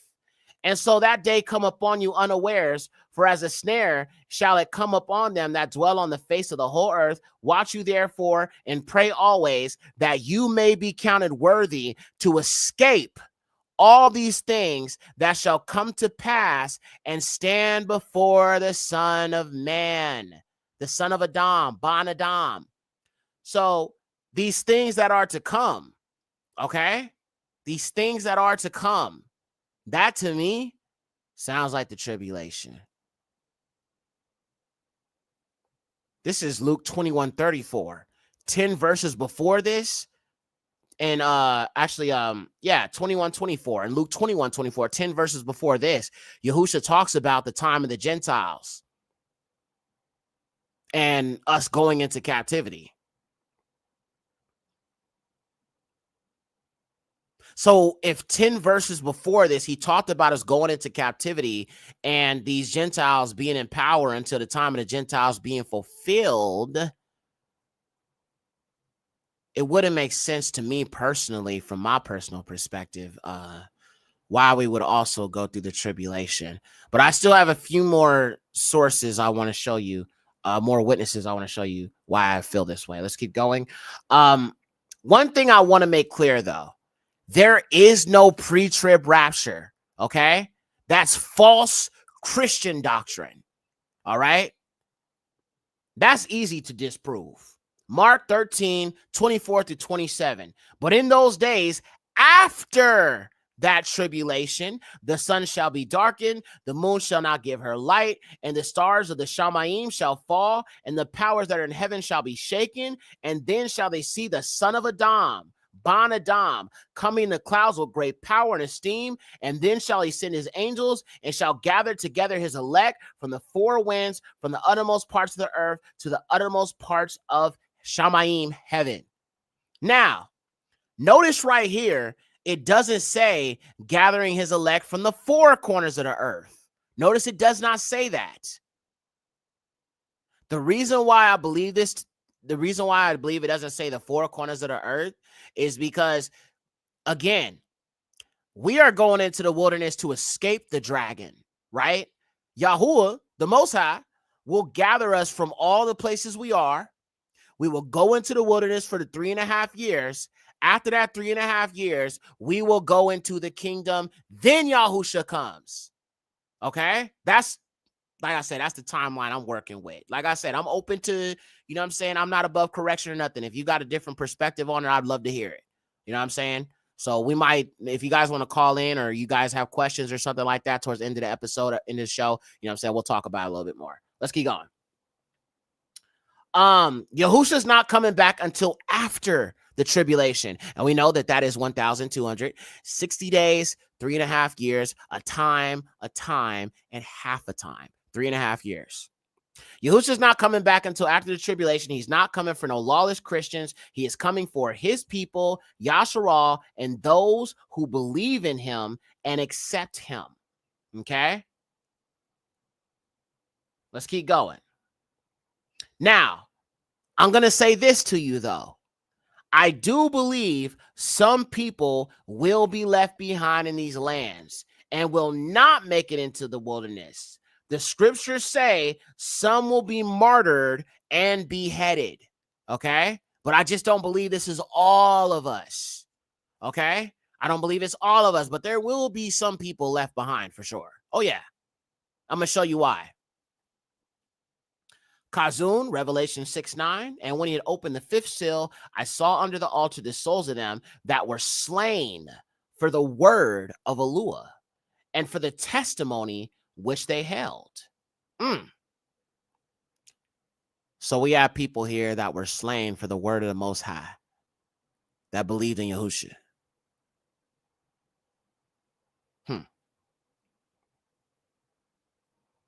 Kazun, Revelations 20, verse 4.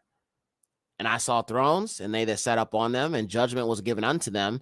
And I saw the souls of them that were beheaded for the witness of Yahusha, and for the word of Alua, which had not worshipped the beast, neither his image, neither had received his mark upon their foreheads or in their hands, and they lived and reigned with Mashiach 1,000 years.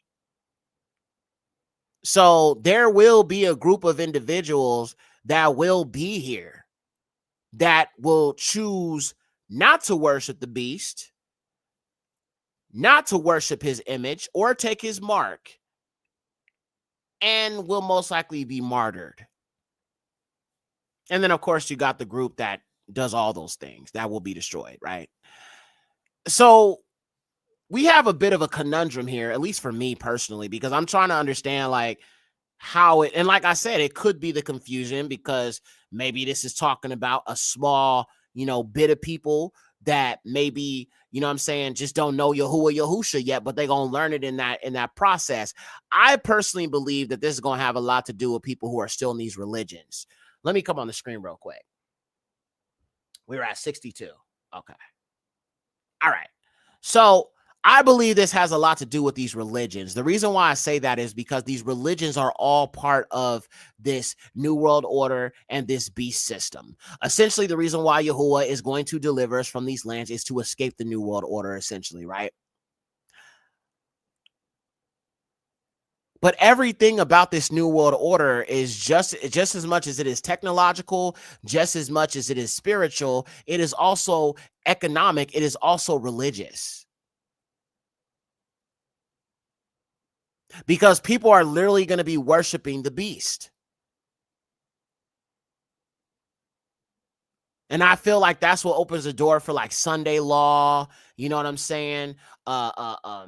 Christian nationalism, you know what I'm saying? I mean, look at what we got going on right now. Look at Trump, right? He's Christians, you know what I'm saying? Christian people love him, right? But he has Indians, Hindus, pagans, heathens, you know what I'm saying, on his cabinet that worship like Vishnu and you know what I'm saying, that elephant head deity and, deities with like bird heads and like 6 arms and all this weird stuff.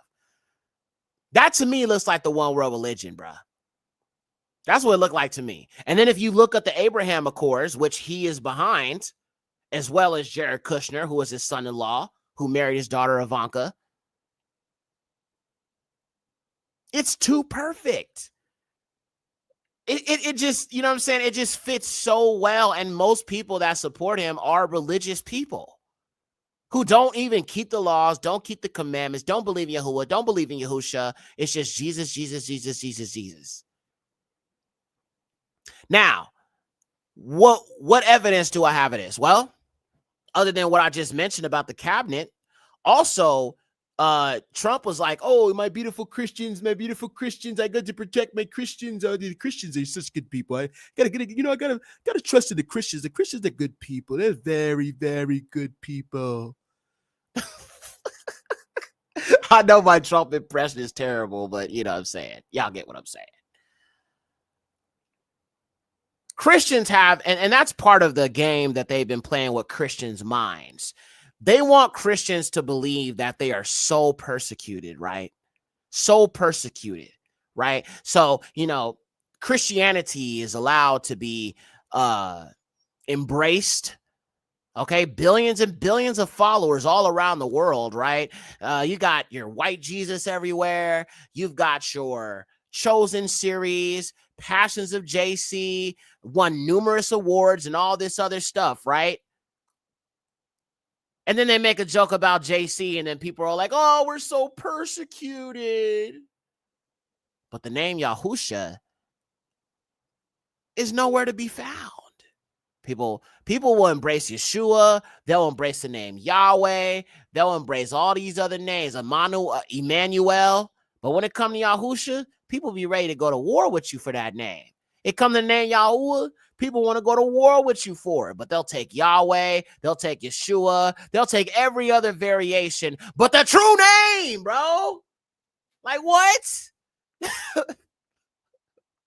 But that kind of helped me realize how spiritual this is. There's something fighting within people that's making them reject it. One thing that you can be sure about, though, is Yahusha have nothing to do with this one world religion. The names will not be promoted in this one world religion. They will not be accepted by this one world religion. And the reason why you know that is, and I can say that unequivocally and unapologetically, is because if that was the truth, they would have been programming us a long time ago with Yahusha. You would be hearing more celebrities and these Luciferians and stuff like that convert to Christianity, and all the like the Denzel Washington is now a minister. They're preparing you for the one world religion, indeed. But these people why are all these celebrities converting to Islam and Christianity? Why are they not keeping Torah and following Yahusha? It's because they don't allow their puppets to show you the true way of the Most High. They promote the ways of the world. So if these Luciferian sellouts and wicked people and you know what I'm saying, these these puppets of the Luciferians are going around promoting Christianity, I know it's of the devil. Period.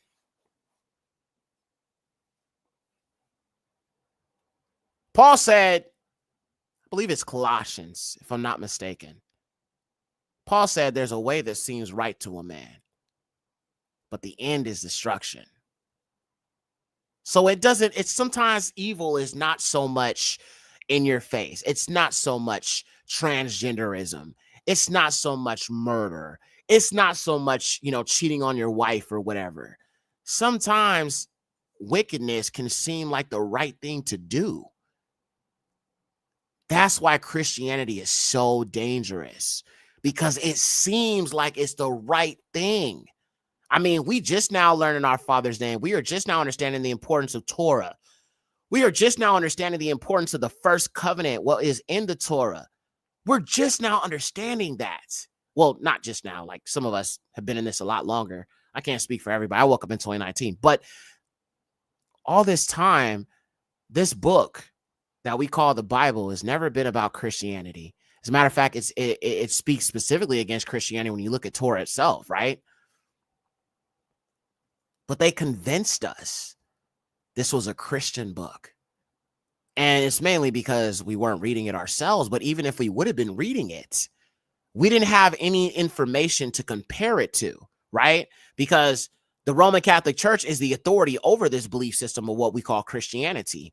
So even if we would have, some things wouldn't have sounded right to us, like, okay, well, the word Christian is not in the Bible, right? I mean, other than, the KJVs, they've tainted and they added that word in. They were called Christians in Antioch, even though we know they weren't called that. They were called Nazarene. But let's just say the word Christian wasn't in the Bible when you ask questions. You don't have anything else to compare this to, because your pastor and then your deacon and then your reverend, they're still going to, spout the talking points of the Roman Catholic Church in their Bible college. I don't care about your university. I don't care about them doctorates on your wall. Homie, I'm approved by the Ruach HaKodesh. Bro, you know what's crazy? They be having all them doctorates and papers on their wall, and they still don't know nothing.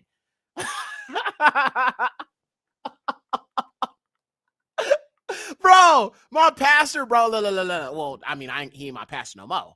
But when he was my pastor, bro, he had all of these like bachelor degrees, and he went to Bible college and all this other stuff, bro. And he didn't know a damn thing, gang. He didn't know anything.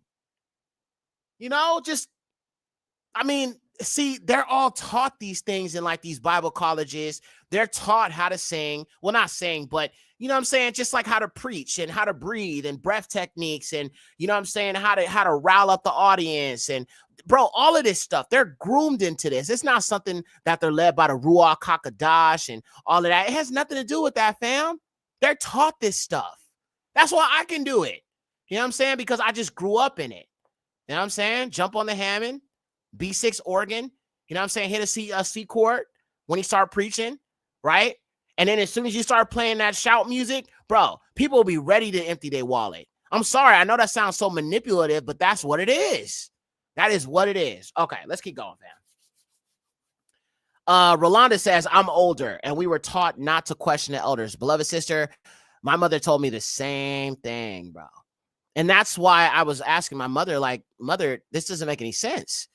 If these are elders I'm supposed to go to for guidance about, manhood and boyhood and understanding this world and being a man and all of that, why can I not go to them about the Bible? Are you saying that they can't be wrong? Then you're saying that they're perfect and they're not the Most High. I mean, I called them God back then, but I'm like, the only one that's perfect is Messiah, the Most High. So they can't be wrong. And see, I think that's the poison that's affected my mother. DW, what's up, Ak? All praises to the Most High. Yeah, Ak, you know what it is. You know what I'm saying? I think that's what's affected my mother, fam. I think that she, she's an older lady. She's a boomer. She's of the boomer generation. So y'all could probably, kind of surmise what her age is. But I think a lot of the boomer generation holds to the not to question the elders mindset. And I think that's why it's oftentimes so hard to penetrate the ideals of this the older boomer generation, because they were just raised not to question anything. If it's coming from someone of an elderly, someone has seniority over them, and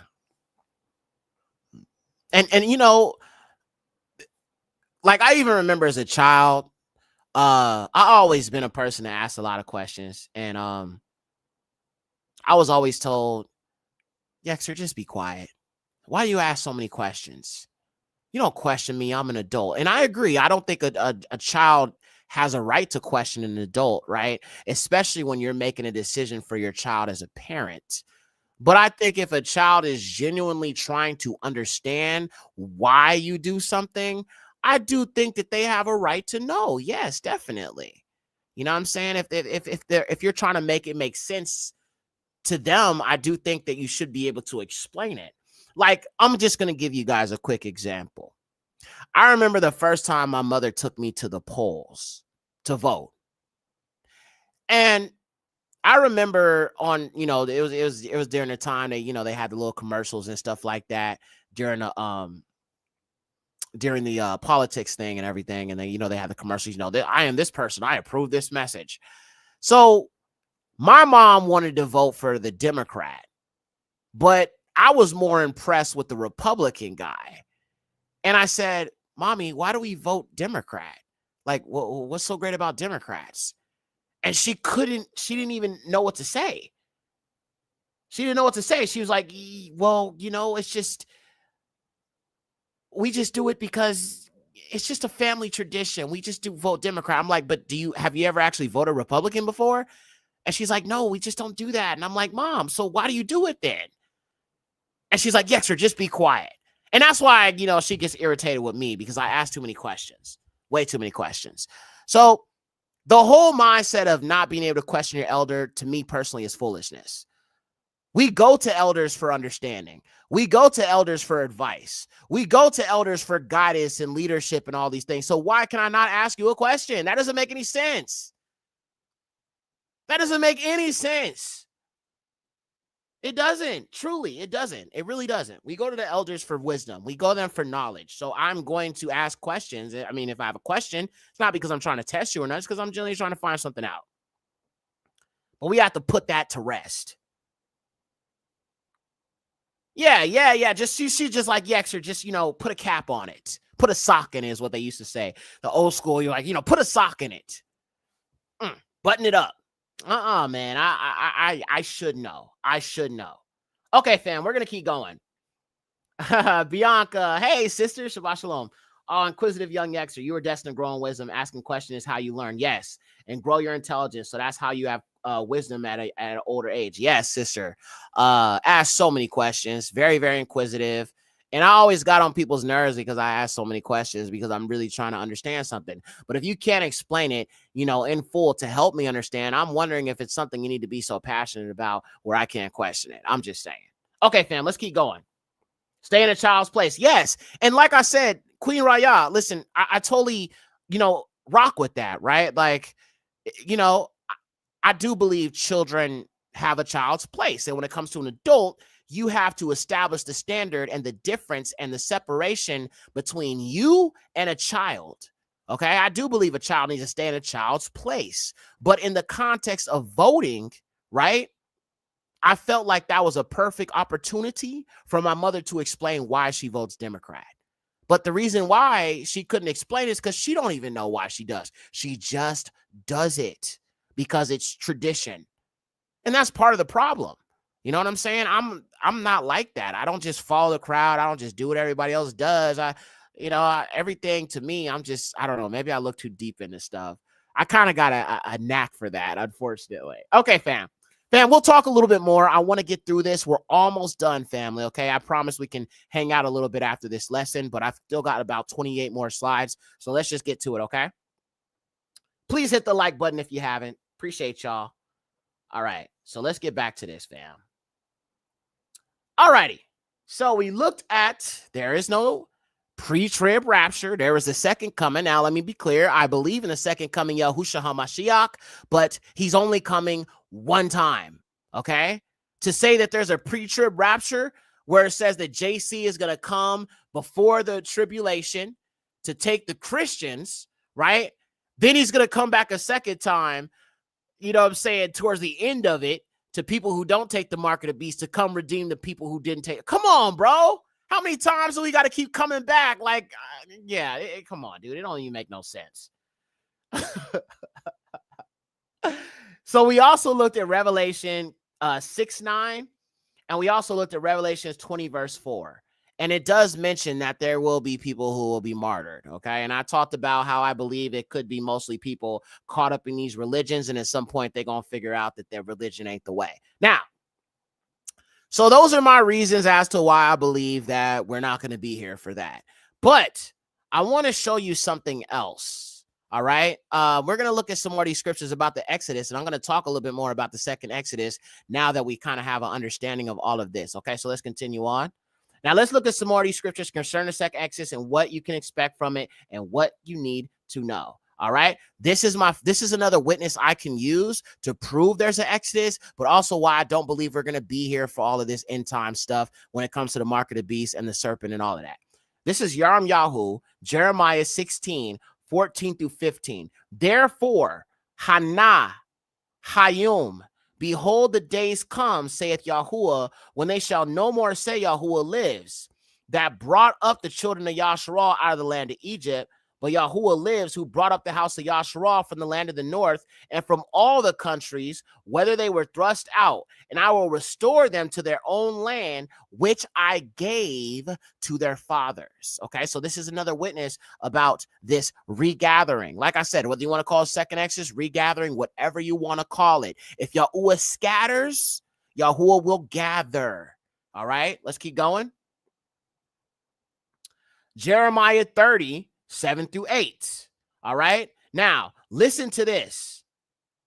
For that day is great, and there is not such another, and is a time of straightness to Jacob, but he shall be saved out of it. Now, if you look at your KJV, this is talking about Jacob's trouble. Okay. But it says Jacob will be saved out of Jacob's trouble. Now I'm reading the Septuagint. That's why I was going to say Jacob's trouble. It says straightness of Jacob. Okay. But let me read it from the beginning again. This is Yashayahu, or actually, Salaki, I think this is Jeremiah. I have it as Yashayahu, but it should be Yahu. So Yahu, Jeremiah 37 through 8. For that day is great, and there is not such another, and is a time of straightness to Jacob, but he shall be saved out of it. In that day, says Yahuwah, I will break the yoke off their neck, and I will burst their bonds, and they shall no longer serve strangers. So what this would mean to me, and this is my other witness as to why I don't believe we're going to be here for the time of the serpent and all of that. When we go into the wilderness, we will no longer be serving Gentiles anymore. And the Exodus will essentially be the leading up to us going into the kingdom. So if it says that Jacob will be saved out of this time of trouble and no more serve Gentiles, it's looking more and more to me, we are almost there. And personally, if you ask me, Yexer, like, well, if you could just guesstimate where we at with this. Okay, we're in 2025. I know Agenda 2030 is like their ultimate goal. I believe it's going to have to be before this system is fully implemented before 2030. That's just my opinion. I could be wrong. Once again, I could be wrong, but I'm just looking at how things are playing out. And that's usually how I move, right? Like when I make these assertions, I just look at what's going on around me and then I compare it to the scriptures. You feel what I'm saying? That's why I knew Trump was going to win, because I'm like, okay, this is about Jacob and Esau. The Bible says Yasharah would be persecuted in the end times. It says that the dragon would be angry with the woman. He would pursue the woman. It will make more sense that the president would be an Edomite to turn the world against Jacob for this persecution, for this time of the dragon to pursue after Yasharah. And I'm like, dude, Trump is perfect for that. He's white. You know what I'm saying? A lot of his supporters don't like black people. You know what I'm saying? It's perfect. And then boom, he wins. And I'm like, yup. And now it's confirmed because he over here bringing out all these technologies, the mark of the beast and, you know, mRNA and all of that. And I'm like, yup, definitely eat them. So, you know, it's not, like I said, I'm not a prophet or nothing. It's really more so just me looking at things for what they are and comparing it to what the scriptures say. That's really all I do. I mean, unless the Most High reveals something to me, you know what I'm saying, on a deeper level, I usually just look at the scriptures and I'm just looking at what I see going on around me and I just kind of put two and two together. But I've been wrong before plenty of times. So there's that.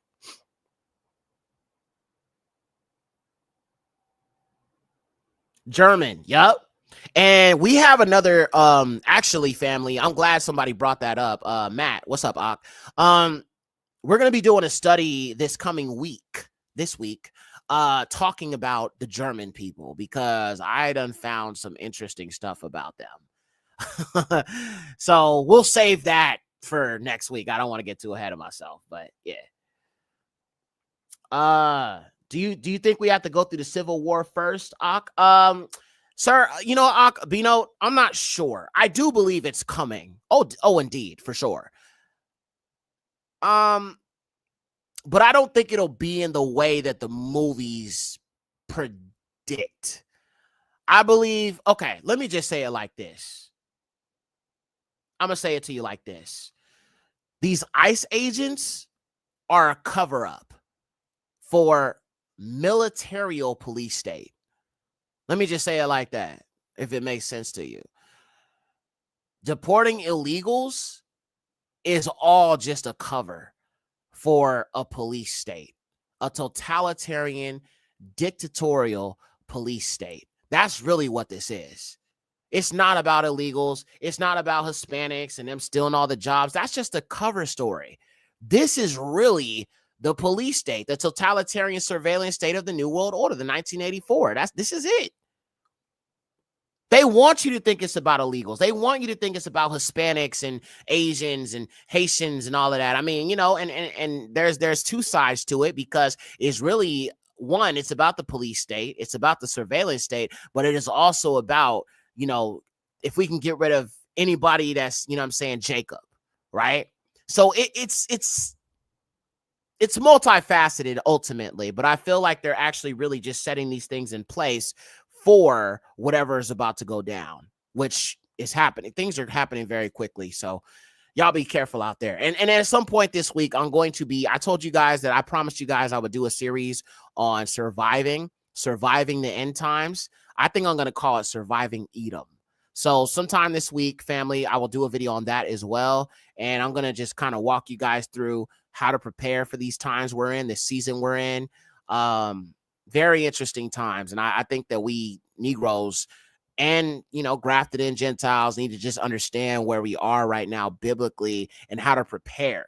I mean, Yahusha, they are our refuge, but I still think that there's things and certain steps we could take to protect our families, to protect ourselves. And we're going to be talking about that. So I'll be doing a stream on that coming up this week at some point. Okay, let's get back to it. We're almost done here. All right. So, all right, we looked at Jeremiah 30, verses 7 through 8, and it says that Jacob will be saved out of his trouble. Okay, so that's another reason why I don't believe we're going to be here. Let's keep going. All right, Yashayahu 43, 1 through 7. And now thus says Yahuwah Eluah, that made you, O Jacob, and formed you, O Yasharal. Fear not, for I have redeemed you. I have called you by your name. You are mine. And if you pass through water, I am with you. And the river shall not overflow you. And if you go through fire, you shall not be burned. The flame shall not burn you. For I am Yahuwah, your Eluah, the Kadash one of Yasharal that saves you. And I have made Egypt and Ethiopia your ransom and given Soin for you. Since you became my precious in my sight, this is Jeremiah 31, 7 through 11. Since you became precious in my sight, you have become glorious, and I have loved you. And I will give men for you and princes for your life. Fear not, for I am with you. I will bring your seed from the east. I will gather you from the west. I will say to the north, and I will bring to the south. Keep not back. Bring my sons from afar and my daughters from the ends of the earth. All who are called by my name. Okay, so hear this out. Yahuwah is saying he will gather his sons, his daughters, and those who are called by his name. That's usually referencing Gentiles who know who Yahusha are.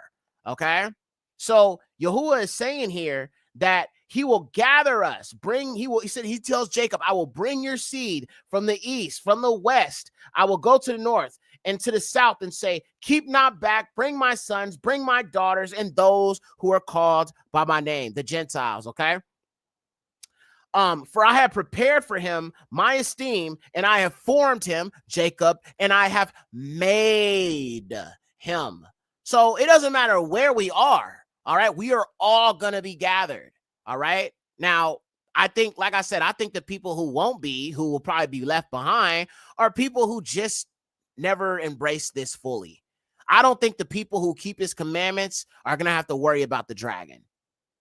I'm just saying. I feel like that's one thing that, you know what I'm saying, can help you to qualify, right? To qualify for it. But I still say that leading up to the second Exodus, I do believe the persecution towards those who are keeping the commandments currently, while we are still in our lands of our captivity, will get pretty bad. Because if you think about it, they're already putting these labels on us, right? They're calling us Black Hebrew Israelites. They're calling us sacred namers. They're calling us legalists. You know what I'm saying? they're saying all these goofy, you know what I'm saying, terms. And I don't even refer to myself as no Hebrew roots movement or sacred name or none of that stuff. And is the Most High's name not sacred? Is his name not Kadash? Is his name not above all names? Is he not the highest? Come on now. So you're saying his name is not sacred and he's not sacred? What's something wrong with you then? I take his name very seriously. I do think his name is very sacred. I love his name. You know what I'm saying? So if that makes me a bad person because I believe in using his true name because I'm having a relationship with him, then hey, so be it. All right, let's keep going. Almost done, fam. All right. This is why I believe it's going to be by boats that we're going to be leaving. Again, this is just my opinion. Yashayahu, Isaiah 60, verse 9, the isles have waited for me, and the ships of Tarshish among the first to bring your children from afar and their silver and their gold with them, and that for the sake of the Kadash name of Yahuwah, and because the Holy One of Yasharal is glorified. So remember how we talked about in Barashit, Genesis 15:13, that Yasharal would leave in abundance. Okay, we read in Egypt how they left in abundance, and Yahuwah said, I will give you favor to the Egyptians that you may have, sustenance and possessions. That's another thing to look for when it comes to this Exodus. We ain't leaving here empty-handed. We ain't leaving here broken down, you know what I'm saying, with nothing and having nobody. After all these 400 years, come on now. Why would it be any different? It says in the scriptures, we will leave with much possession and sustenance. Let's keep going. Almost done. Isaiah 11 through 12. This is one of my favorite scriptures to go to. I use it all the time when I'm talking about proving the regathering. This is Yashayahu, Isaiah 11 through 12, and it reads thus, and it shall be in that day that Yahuwah shall again show his hand to be zealous for the remnant that is left of the people. Which shall be left by the Assyrians, and that from Egypt and from the country of Babylon and from Ethiopia, from the Elamites and from the rising of the sun and out of Arabia. And he shall lift up a standard for the nations, and he shall gather the lost ones of Yasharal, and he shall gather the dispersed of Yahudah from the four corners of the earth. Now, to everybody who doesn't believe this is the second Exodus, why does it say, and it shall be in that day that Yahuwah shall again show his hand? Again show his hand, meaning that it happened before. Meaning that it happened before. Now, I think it was important and appropriate to do this series also because there's a lot of flea doctrine going on out here, family. Now, listen, I'm not saying that there's not some of us who are not going to have to flee in certain circumstances. At least I'm not saying flee America, but you might have to flee the state you might be in. You might have to flee the neighborhood you might be in. Yeah, definitely, for sure.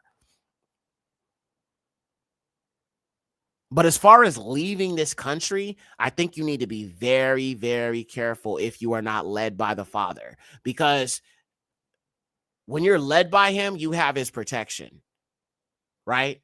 But when you just do things prematurely without going to him first, you could put yourself in a dangerous position, okay? And I just don't want nobody to put themselves through that.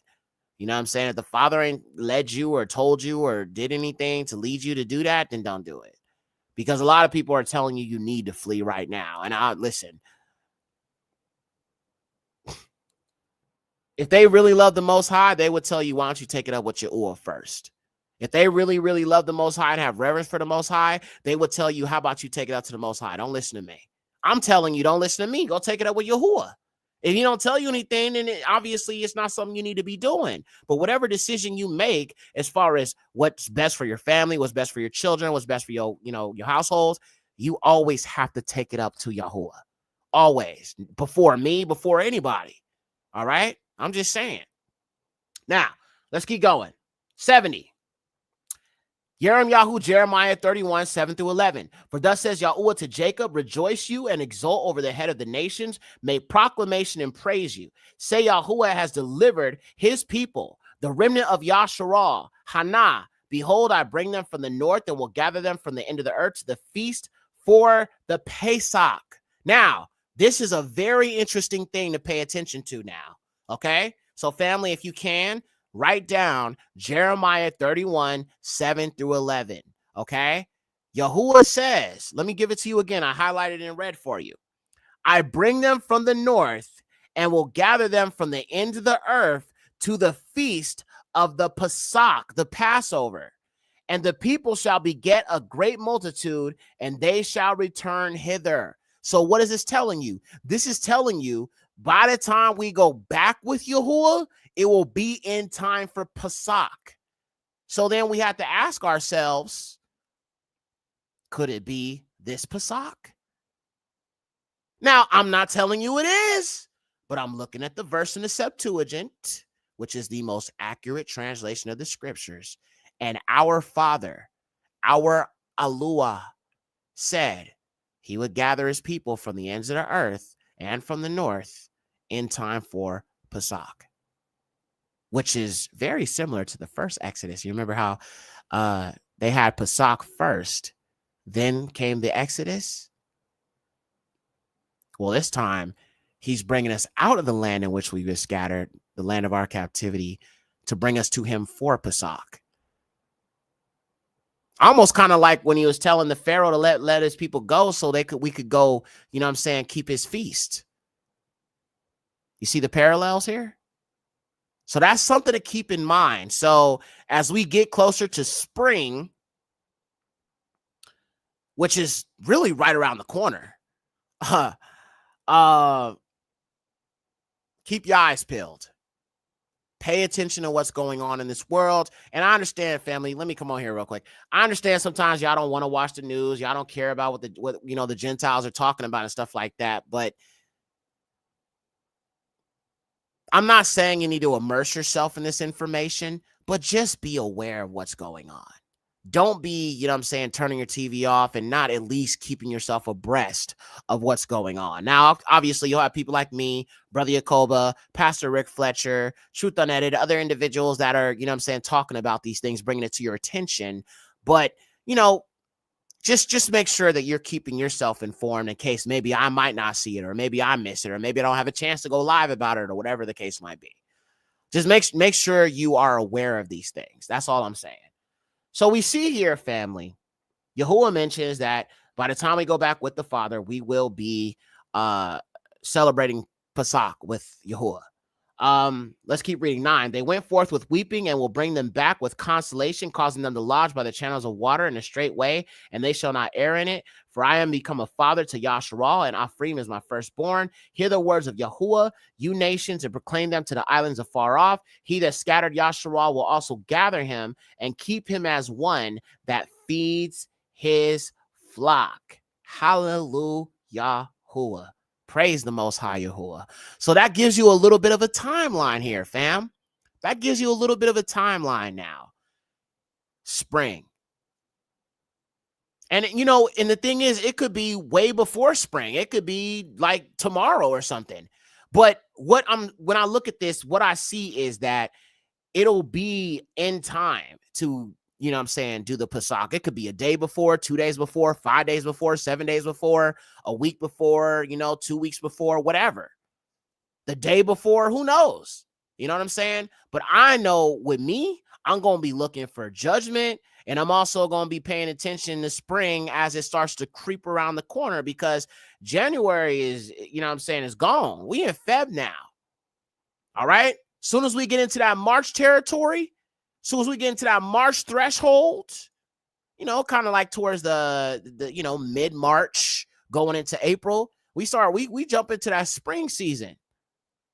So, that's something to think about. Now, let me say this too. Let me say this one more thing. I want to say this real quick to y'all. Considering the whole Passover thing and spring feast and all of that, also consider it may not be based on America's spring, meaning that, for example, in the continent, their spring starts in September, which is their spring is our September. You feel what I'm saying? So their new year actually begins in September here in America for us in the Northern Hemisphere. So if it's not around our springtime, then I'm going to be looking towards September, where it actually would be in the continent. So that's also something to think about as well, y'all. Okay. All right, let's keep going. We're almost done here. All right. This verse just tell us, the verse we just read tells us we'll gather us together in time for Pesach. Now, I do not know when he will do this. I just know he said he would. And according to scripture, it'll be in time for the Pesach or Passover.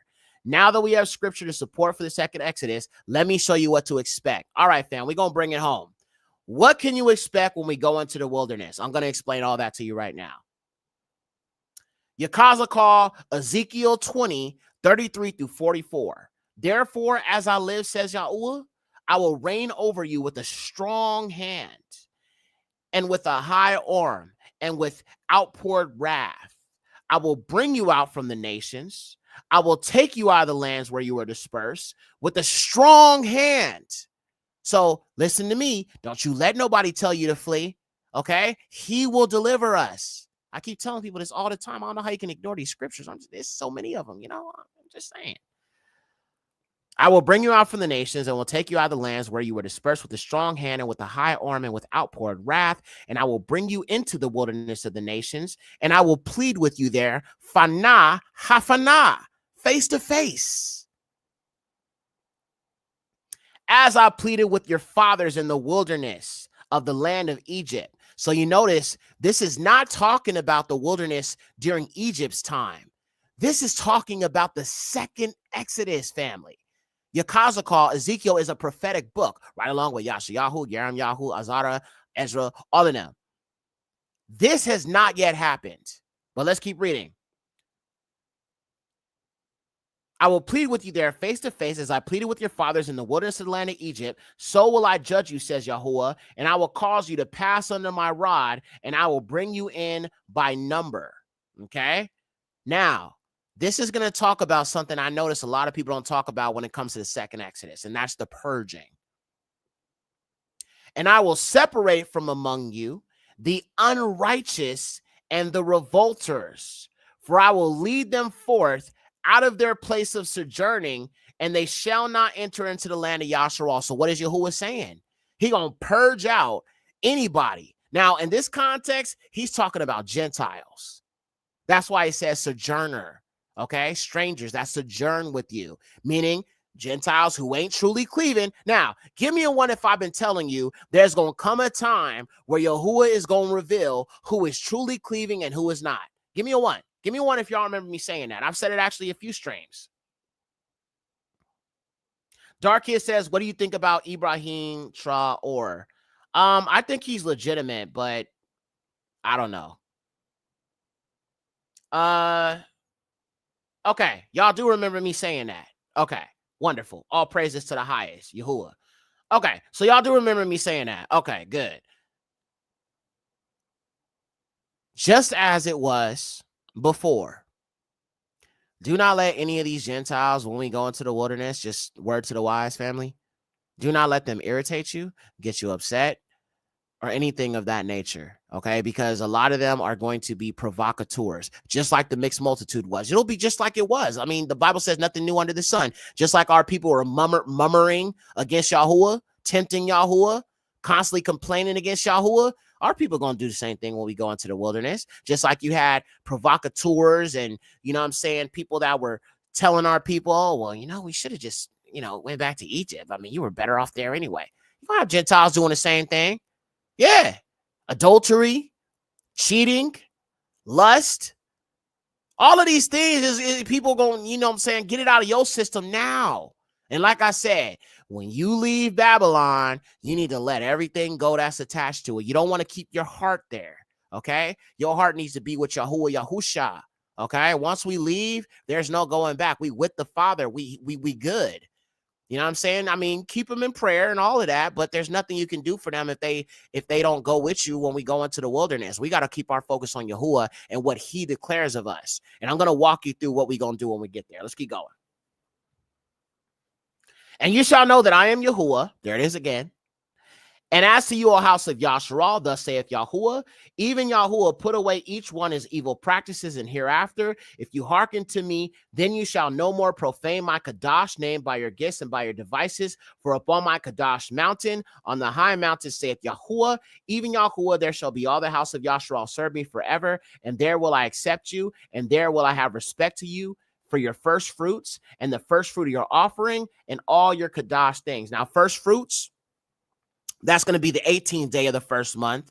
So that would be literally, bro, that's crazy. That's literally a few days after Pesach, because Pesach would be the 14th day of the first month. Then unleavened bread, 15th day. That would be the high Shabbat. And then as you go, first fruit will be the 19th. Yep. So it would be during that biblical week. You know what I'm saying? And you would do the unleavened bread for 7 days. So all praises to the Most High. I'm excited, bro. I pray that we get out of here, you know what I'm saying, soon, because I'm ready to go, man. I'm just saying. And I know y'all with me on that. So all praises to the highest. Okay, let's keep going. And I will accept you a sweet smelling savor when I bring you out from the nations, and I will take you out of the countries wherein you have been dispersed, and I will be sanctified among you in the sight of the nations, and you shall know that I am Yahuwah when I brought you into the land of Yasharal, into the land concerning which I lifted up my hand to give to your fathers, and you shall there remember your ways. Up. Listen to that. And there you shall remember your ways and your devices wherewith you defiled yourselves, and you shall bewail yourself for all your wickedness, and you shall know that I am Yahuwah when I have done this to you, that my name may not be profaned in your evil ways and in your corrupt devices, says Yahuwah. So one thing you need to think about, I understand there's a lot of contention in Yasharal. There's a lot of contention in this truth between all of us because we all on different calendars and different names and all of that. Let me just make this clear to everybody listening right now. When we go into the wilderness, everything will be made clear because that 3.5 years is really about training in Torah, okay? And getting ready for us to go into the kingdom, all right? So all the things that Gentiles have done, all the lies that they've told, it ain't really going to matter because the Most High going to make it right. So if you decide to go with the name Yahweh Shai, Yahweh, or whatever, that's what you go with. Now, I don't know how you got it. I'm going to be honest. I struggle trying to understand how people come up with that name. But if that's what you go with, that's what you go with. All right. If you follow the new moon, you follow the new moon. That's just what you own. You know what I'm saying? I can't convince you. I'm done trying to convince people. I've done videos on this. I've shown Enoch. I've shown Jubilees. Some people just don't want to see it. I'm not arguing anymore. The Most High will make all this clear, okay? He will make all of it clear. You don't believe Yahuwah is Yahusha? He gonna make it all clear. I'm only going off of what the word says and what my witnesses and the scriptures say. If that's not something you like to do and you believe what you believe because you heard it from somebody secondhand or whatever the case might be, totally fine. But Yahuwah will make everything clear, all right? His intention is to restore us back to our true ways and also for two sticks to become one. The two sticks to become one. How can we become one nation if we're divided? That's what he's going to fix. Yahusha. Yahusha. They are going to restore us back to the way of how it should be. The best you can do right now is live according to his word the best you can. Now, somebody literally, shout out to Danielle. She was, I was talking to her earlier because she was asking me about something. Somebody was telling me, or she was telling me that somebody told her we can't keep the Shabbat the way they did in the ancient times. And I'm like, wait, what?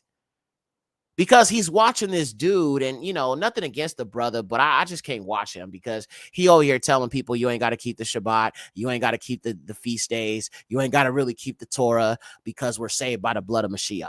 And the thing is, he believes in Yahuwah Yahusha, but I just can't rock what you saying we ain't got to keep the laws. We supposed to. That's what Yahusha taught. I mean, if you think we ain't got to keep the laws, bro, then I don't know what Messiah you believe in, but that sounds like Christianity to me. I'm just saying. Sound like Christianity to me. So, family, whatever whatever you're doing for Yahuwah, if you are keeping his laws, keeping his commandments, doing your best to keep the feast days, just do what the best you can. Just make a valiant effort to serve the Most High. He understands what has happened. He understands the heathens. He understands the lying pen of the scribes. He understands, the Gregorian calendar system and, all these different things, you know what I'm saying? All these lies and the translators and all of these things. He understands. He just wants to see you making an effort to live according to his purpose and his will for his children. That's what he wants to see. He wants to see an effort. Make that effort. Because I literally see people saying, we ain't got to keep the feast days. We in captivity. Nigga, you ain't making no effort at all. What? We in captivity. We can't keep the feast days. What? So the Torah doesn't apply because we in captivity. Goofy.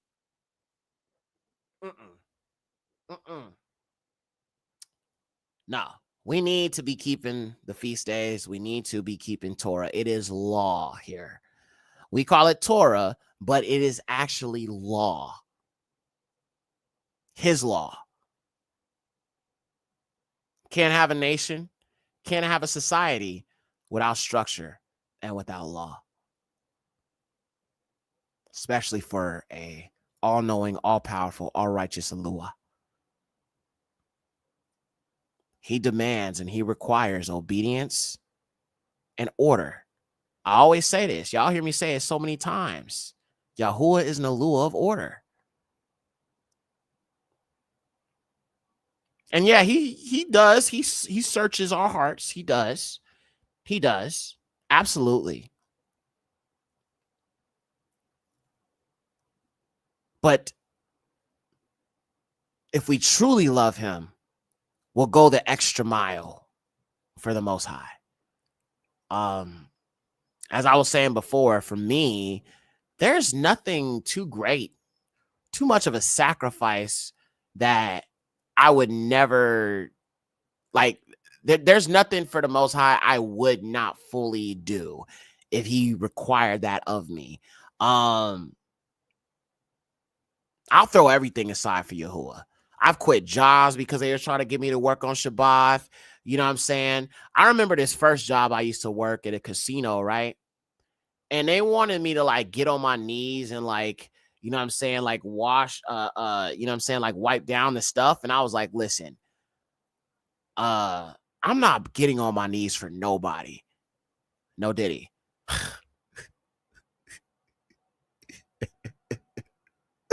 I said the only one I bow to is Yahuwah. So even for this job, I'm not going to do it. Oh, well, we're going to have to let you. Okay, then bye.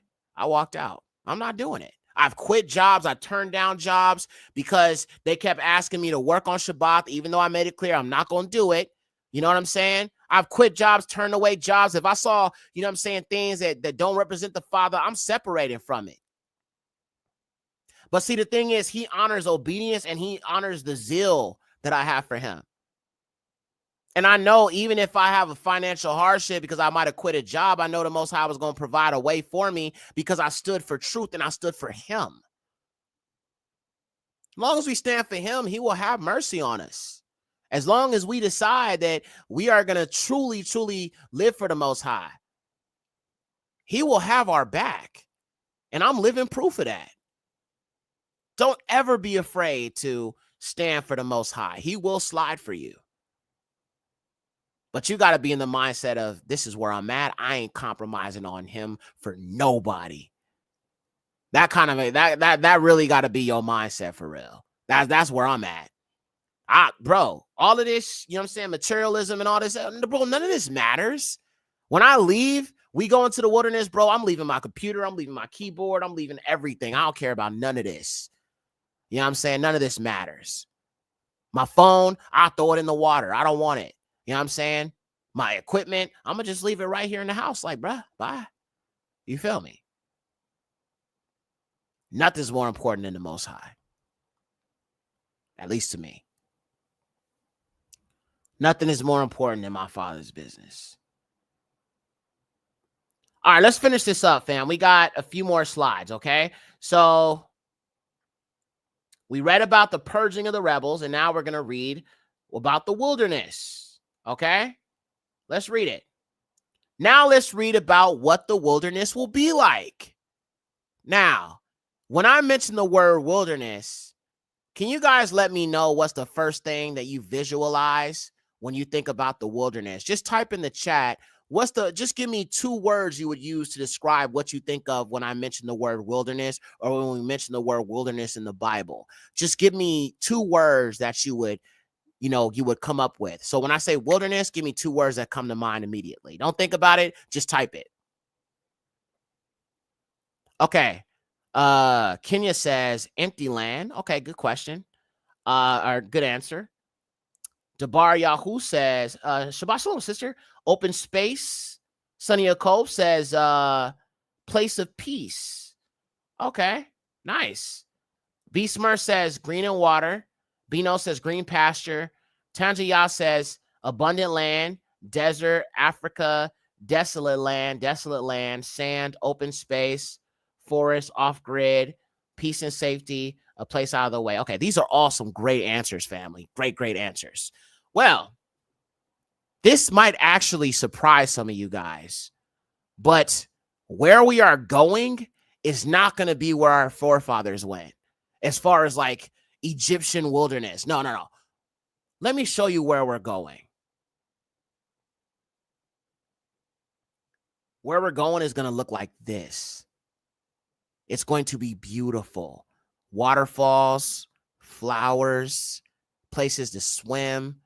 It's going to be absolutely beautiful, family. That's why I'm ready to go.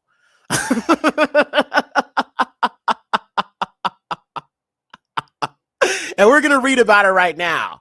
But it's like, I know what the prophecies say. That's why I'm like, Father, we ready. Like, screw this place. You feel me? So let's read about this. Okay. All praises to the highest. Yashayahu, Isaiah 35, 2-9. And the desert places of Yarden shall blossom and rejoice. The glory of Lebanon has been given to it, and the honor of Carmel. And my people shall see the esteem of Yahuwah and the majesty of Yahuwah. Be strong, you relaxed hands and palsied knees. Comfort one another, you faint-hearted. Be strong, fear not. Behold, our Eluah renders judgment. And he will what? He will render it, and he will come and save us. Then shall the eyes of the blind be opened, and the ears of the deaf shall hear. Then shall the lame man leap as a hart, and the tongue of the stammerers shall speak plainly. For water has burst forth in the desert, and a channel of water in a thirsty land. And the dry land shall become pools, and a fountain of water shall be poured into the thirsty land. There shall be a joy of birds, ready habitations and marshes, and there shall be a pure way, and it shall be called the holy way, the Kadash way, Kadash Darak, Kadash way. And there shall not pass by there any unclean person, neither shall there be an unclean way, but the dispersed shall walk on it, and they shall not go astray. And there shall be no lion there, neither shall any evil beast go up on it, nor at all be found there. But the redeemed and the gathered on Yahuwah's behalf shall walk in it. The wilderness will not be like the desert that our forefathers went through. It'll be a beautiful place with flowers, spring waters, pools, waterfalls, and shalom. Yahuwah has a place prepared for us to safely flee when the dragon is in rule. And as we just read, people who have ailments, let's say you're dealing with sickness in your body. Let's say you have diabetes, high blood pressure. Maybe you have issues being able to see. Maybe you have, whatever ailment you might have. Maybe you walk with a cane. Maybe you have internal, you know what I'm saying, issues with your body. Maybe you have arthritis in your hands, whatever it might be. Maybe you're in a wheelchair. Maybe you're paraplegic. Whatever your ailment is, if you make it into the wilderness, you will be completely healed. Whatever it is, he will heal you when we go into the wilderness. And that's why I'm telling you, keep them laws, keep them commandments, and believe in Yahusha. So we can get up out of here and go to this beautiful place, be with our Father, and prepare to come back to the Torah and the ancient way that he gave us. The regathering of Yahshua is also beautiful. It's a beautiful, beautiful scene when you really, really think about it and you take it all in. What the Father has prepared for us is absolutely beautiful. And I love him so much for what he has planned for us. So that's it, y'all. All praises to the highest, man. That was, you know what I'm saying? It's beautiful. You know what I'm saying? This concludes our study today, family. Thank y'all so much for coming through. I mean, we still got a little bit of time. It's it's basically sunset now. It's Arab right now. It's just a little mix between sunsets here, so it's pretty much kind of the end. But if you guys have any questions, I'm happy to stick around for a little bit with you guys while we're hanging out here. But yeah, so actually, I have a few more verses I want to share with you guys about the Exodus here. A few more witnesses. Let me open this up. Give me 1 second here. Let's look at some of these.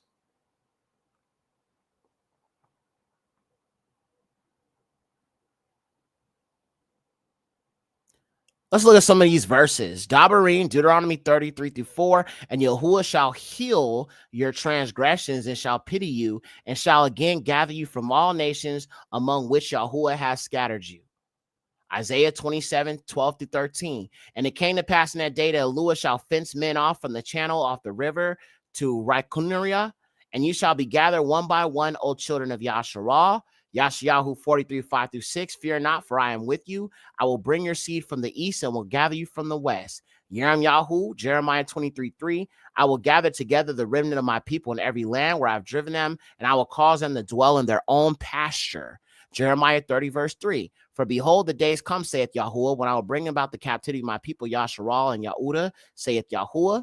Jeremiah 32:37. Hana, behold, I will gather them out of every land where I've scattered them in my wrath and in my great anger.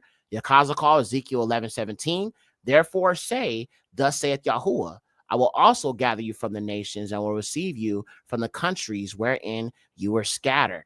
Bro, there's so many scriptures on, you know what I'm saying, Yahuwah, like, bringing us back. I don't know why people are telling people to flee. I don't understand why. Tropical. That was the first thing when I read that passage, Zakar that was the first thing that came to mind. It's like very tropical. You know what I'm saying? And I think a lot, let me ask you guys something. I know some people mentioned, paradise and like flowers and things like that. But how many of you guys actually thought that I was going to show you an image of a barren, desolate land? Like when I mentioned the wilderness, before I showed you what it is, how many of you guys, give me a 1 if you thought it was going to be like desert or barren or desolate or something of that nature? I'm just curious. Johanna says, this study was very good and made my day. Hallelujah, Yahuwah, yada Yahuwah. I'm so glad. Sis, we got a lot to look forward to when Yahuwah gets us out of here. We got a lot to look forward to. We do. Absolutely. Queen, Kenya did, Maya, Maccabi. Wow, we got a full house today. Leading Lady, Stephanie. Yeah. So, I mean, and that's cool because honestly, I thought the same thing too. Like when I first started like understanding certain things, people talking about the second Exodus. When I first started learning about it, at the beginning of my awakening, I always assumed it was going to go right back to the same place, like the same wilderness, same, area. Because obviously they were in the they were obviously in the desert. But this experience is very different. It's beautiful. Water and, you know what I'm saying, pools and flowers and no animals to disturb us. It's going to be absolutely beautiful. I can't wait. I'm excited. I mean, just reading it, sometimes I have to encourage myself and just go back and say, yes, sir. Just hang in there just a little longer, you know, and I want you guys to all be encouraged. You know what I'm saying? Whatever you might be going through, whatever you might be dealing with, even physically, you know what I'm saying, in your body or your ailments, if you know what I'm saying, have a sickness, or if you have family that's sick, you know what I'm saying, or whatever it might be, children that have issues, you know, ailments or whatever, none of that's going to matter when we go in the wilderness. He will heal all of us. We will no longer know what it is to be dealing with the ailment. That's how much he loves us. This is his plan he has. And meanwhile, the serpent will be in power, right? But we will be dwelling safely during the time of this dragon. Yes, healing, aruka. That would be the Abari word, aruka. Aruka. Queen Raya says, I always thought it would be beautiful. Oh, yeah.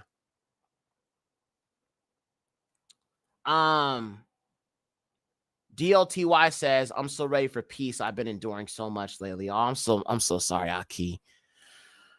I think we're all dealing with different things. There's been like a shift, a major shift that's taken place. And I know you guys feel it. It's not, you know what I'm saying? It's something definitely different. And it's been a lot. And I'm not going to lie to you guys. I think that a lot of the stuff we're going to be seeing in the next few months is going to be very, very hard for us. Trump said, I read somewhere he's talking about banning Black History Month. Because, I mean, you guys, I don't know if you guys heard about the, what was it? It was like a jet that crashed or something. Was it a plane? Was it a plane or was it a jet? I saw the story, but I didn't really look too deep into it. But basically, he's blaming DEI for this. And let me show y'all something else. This dude is like, he just gives me like dictator vibes, bro. Let me show y'all something real quick. This is definitely going to affect Black men if you have been locked up multiple times. Let me show you something.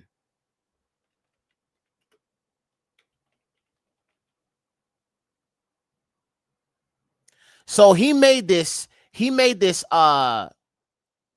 he's going to send violent criminals to Guantanamo Bay. You know what I'm saying? And he said people who've been locked up over and over and over again, they need to be kicked out of this country.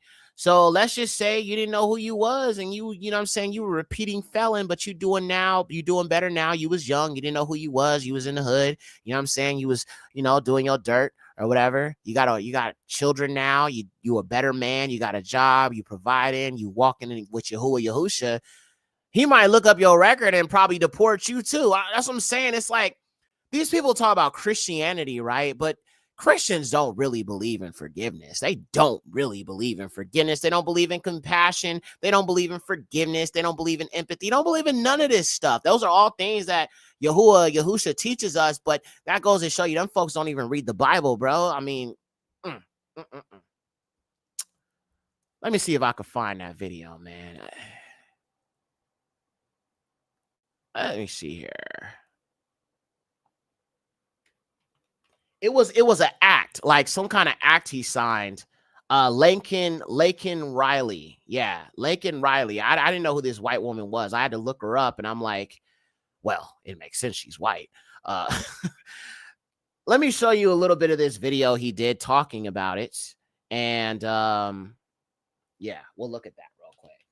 It's just when I was watching it, I was getting like these cold shivers down my spine. Like, man, this dude is evil. It's like a total dictator, man. Let me show y'all this. I think it's I don't want to sit y'all through the whole 30-minute talk. But I'm trying to find a shorter clip for you guys.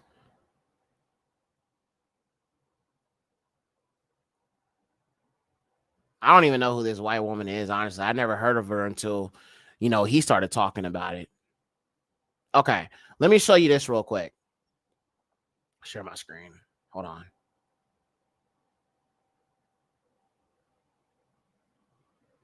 All right, check this out, fam.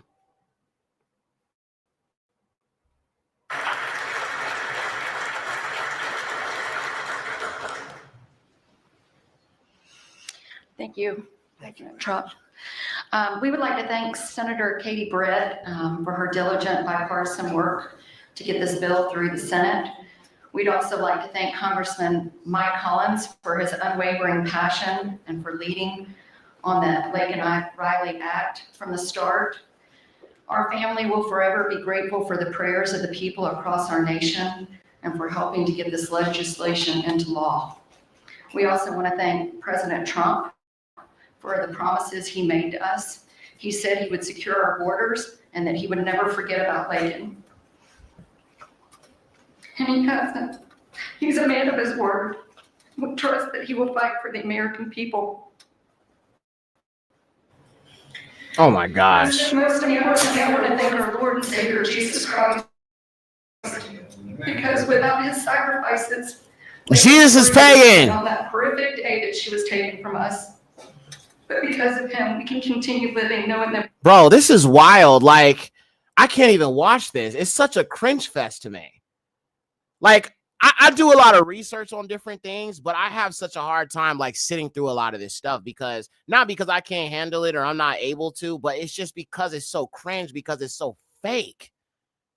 You feel what I'm saying? It's so scripted. It's so, you know what I'm saying? Like meticulously panned out. And like these people are actors. And I just look at this theater and I'm like, this is a whole clown show. It's all just theater. It's nothing is legitimate about any of this. Nothing is. All right, let me show you this next thing. This is actually what I was looking for.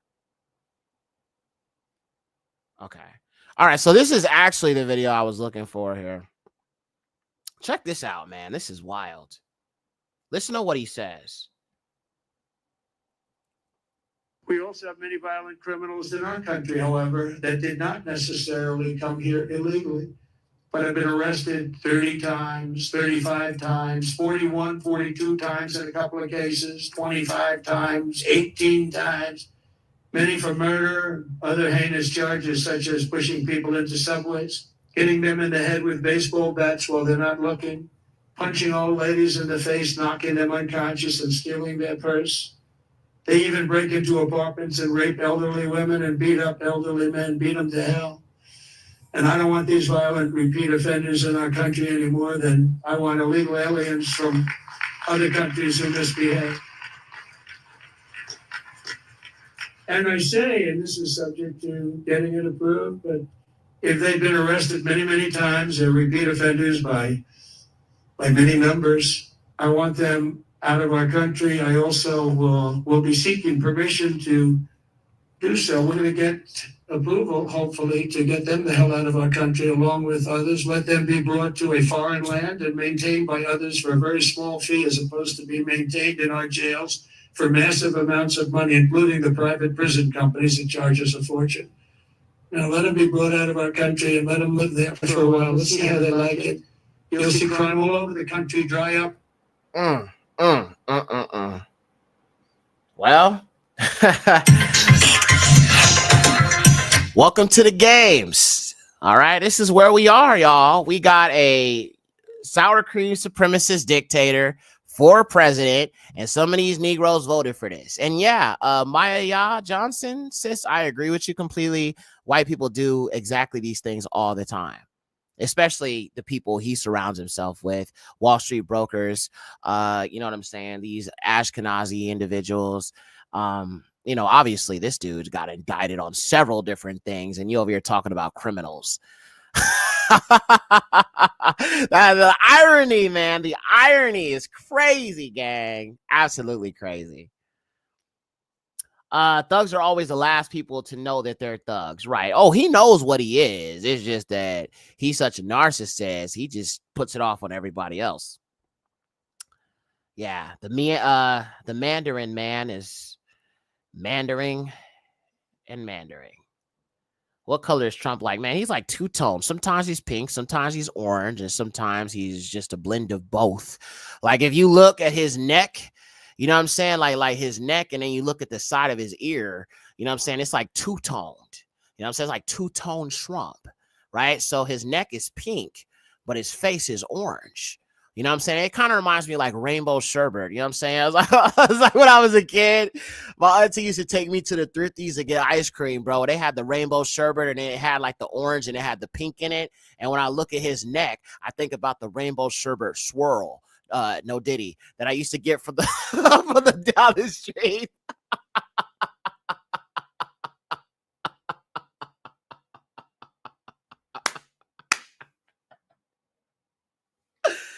Oh boy, hilarious. All praises to the highest. But yeah, man. Agent Orange. Hilarious. But no, I also heard that he's trying to get rid of Black history. So the plane thing happened, and now there's information that, you know, he's going to come for it. And if they don't do that, they will at least take away the concept of it being anything Black. They'll turn it into celebrate white European history along with Black history. It can't just be exclusively Black. Like they'll either come for it completely or they will diversify it and say, okay, well, let's talk about white people too. This is crazy. But I will say this. There are certain things he's doing I don't have a problem with. And when I say that in a very limited capacity. Like, I don't have a problem with him coming for the LGBTQ and transgenders and all that weird stuff. I don't have a problem with him acknowledging that there's only two genders and all of that. You know, basic common sense type stuff. It's just the sour cream supremacy stuff I can't get with, man. That's it. Son of Jacob says, I mean, we can't pack our true history in the shortest month of the year. Yeah, and that's the thing. You know what I'm saying? I've never been really a fan of so-called Black History Month because at the end of the day, every day that I'm reading this Bible, every day that I'm in them scriptures, I'm reading Black history. I'm reading Negro history. I'm reading the writings of my forefathers. So it's like, you know what I'm saying? If you ain't teaching nobody that this book is about them all throughout Black history, you talking about, you know, Rosa Parks and Frederick Douglass and MLK and stuff like that. That's cool and all, bro. But if you ain't telling them who they are and who they need to come back to and how to come back to Yahuwah, then, I mean, knowing that, you know what I'm saying, Black history don't really mean any damn thing. Because, I mean, you're going to be looking for another Black face who's going to most likely be another Boule member that they, you know, hoist in front of you. You know what I'm saying? That's going to lead you. Oh, shout out to Yahudi Blue. I wanted to show y'all this. Shout out to Yahudi Blue, bro. She sent me a video where these two Black dudes, Negroes, Yahudim, I think they're Nigerian. Yahudi Blue, the video you sent me in Discord, are they Nigerian? I think they're Nigerian. I could be wrong about that, sis. Let me see something. Hold on. I'm gonna go to the video. But these two Nigerians were over here talking about, like, you know, oh, these Black Hebrew Israelites, you're not Jewish, you're Black. I mean, no, we not Jewish. Jewish means to be like something or similar to something, homie. We are them. We are the Black Jews. I haven't said that in a while. I wanted to say that. Sis, can you send me the, you know what? Hold on. Yahudi Blue, sis, you know what? Hold on, wait. Actually, hold on. Let me see something. What was their names again? I'm gonna try to pull it up. I'm gonna try to pull it up again, sis. What's the name of those two guys? I wanted to show the rest of our people what went down with them. And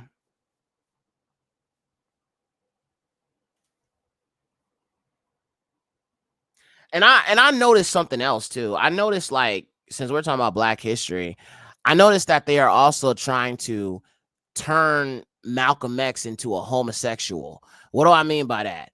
I have seen a few people float around the fact that he was gay, even though there's no evidence of this. There is no, you know what I'm saying, nothing to support that, no family members that can, you know, corroborate that theory. And I'm like, where is this coming from?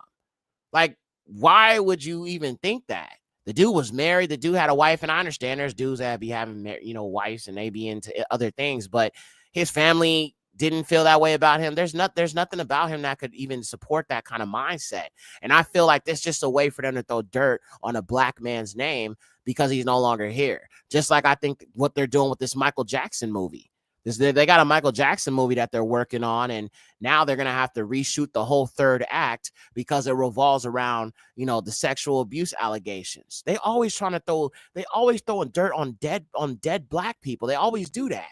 Kobe Bryant, right? He passed away, you know what I'm saying, back, you know, the very beginning of 2020. What a year that was. Y'all remember 2020, right? At the very top of 2020, before the pandemic, Kobe died along with his daughter and, you know, a bunch of other people that were in a helicopter with him, right? So Lisa Leslie, she was being interviewed by Gayle King. And then, you know, Gayle King, after the man has passed away, she gonna bring up the sex allegations that you know, he beat the case. Why would you bring that up? These people don't have no integrity. They really don't. Okay, thank you, sister. Tommy Amario and Philip Michael Anthony. Okay, let me pull this up. Sis showed me this today, and I'm just like, man, listen. Sometimes I just have a hard time wrapping my mind around some of these folks in these Christian circles. Tommy Amario. Okay.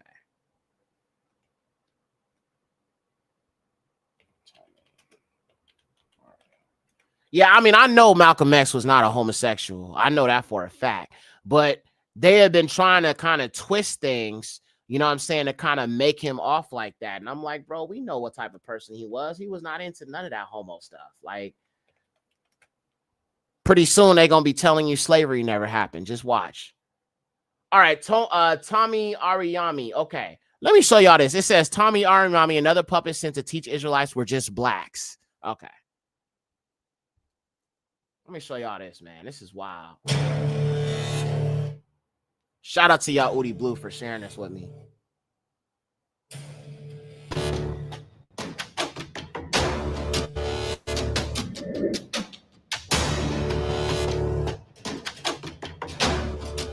I can find every prophecy and align them with Jesus perfectly.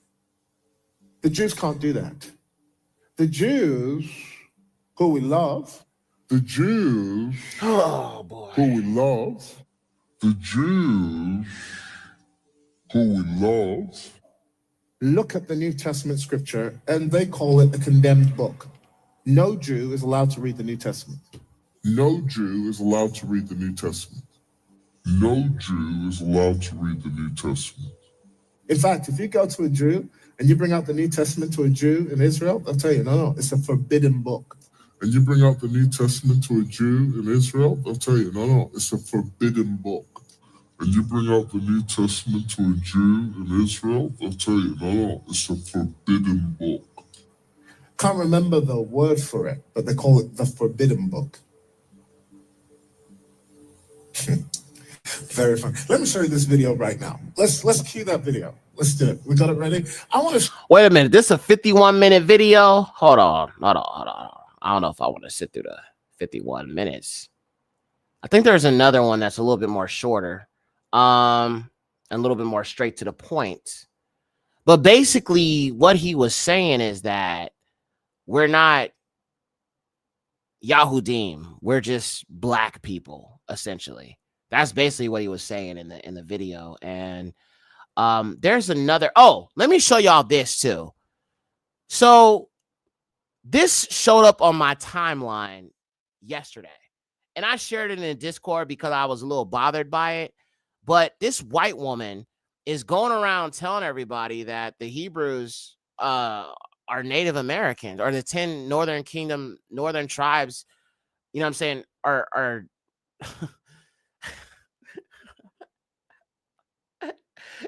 And she says Hebrew Israelites in Tartaria and America. And look at this. Come on, y'all. Esau, Edom.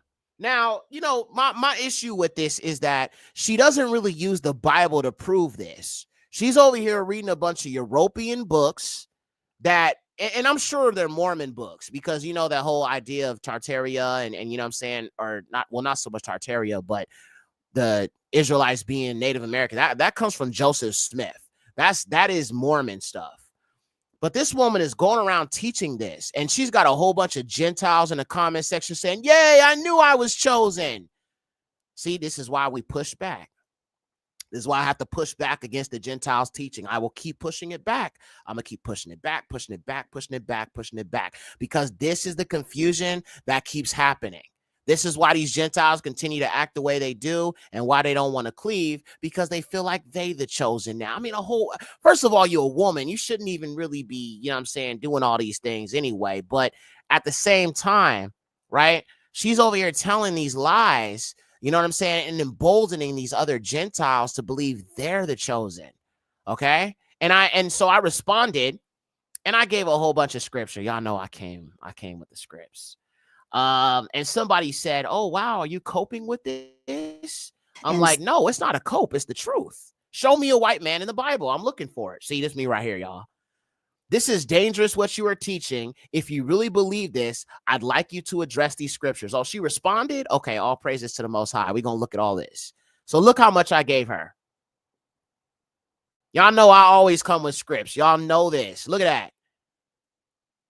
Okay, so that was my response, and let's see what she said, because this is my first time actually seeing this. She says, okay, let me see what the other people said. Somebody said, oh boy, what a cope. What is the point of all this? I can't remember her saying the Hebrews are not black. Cope, nah, more like the biblical truth. Then she said, I don't think you've actually watched and listened to what I'm presenting. I am very much saying, confirm that the Hebrew Israelites are dark-skinned people. I am very aware of all those scriptures you present. I'll be sharing many of them when I get to. Okay, but yet you're saying that they're Native Americans, though. You're saying that they're Native Americans, not Negroes. Do you not realize that there's a difference between dark-skinned people of other nations, such as Hamites, such as, you know, indigenous Japhites and stuff like that, indigenous Australians versus Negroes? There's a big difference, because if you were, it wouldn't be a whole bunch of Gentiles in here over here praising God because you're revealing this. Why don't you just say from the very beginning, they were all black? But you won't do that, though. You know what I'm saying? You jumping around it, because the images I saw her show were a bunch of white Indians. You know what I'm saying? So, I mean, she's trying to gaslight me, but look at this. Well, I mean, that's like a shadow image, so you can't really see nothing. Let me just show you some of the stuff she's showing here. She's over here talking about Tartaria and Europe and all this other stuff. Asia Minor's where the true land is. Like, come on, you're lying. You are lying. Period. What do you know about the book? Yeah. I mean, you over here showing this fake land, talking about this is the true land. This is what I'm saying. These people can't teach, fam. They cannot. They just don't have the understanding. They don't have the, I mean, you know, you can understand if you under the right people, under the right Israelite, but I'm just saying this is what causes confusion. Then I saw an Asian person say, I knew I was a Shemite. I knew it. I'm Korean. So now you got an Asian saying that they're Shemites. Then I read the comments, and she's basically saying that she gaslit me, because somebody said in the comment section that she was basically saying that only, you know, Ham is the progenitor of all dark races. And y'all know that is a racist, you know what I'm saying, ideal that them folks use a lot.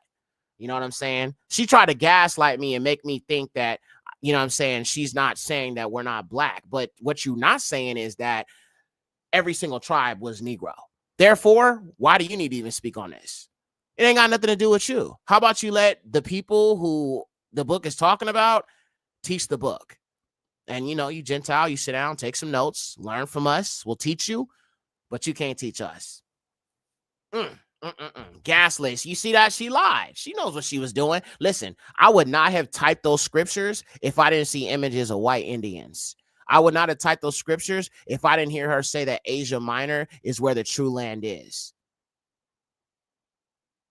Just straight up lying, you know what I'm saying? And unfortunately, you know, you're going to deal with more Gentiles that have that kind of mindset because they got people like her, you know, that just kind of like make them feel like, hey, yay, I'm chosen. Pick me, pick me, pick me. Yeah, woo. Yeah, that's what it feels like. Check out, Bati Abayaya Ashrawal says, check out that the Native Americans can't do their DNA. The chief won't let them.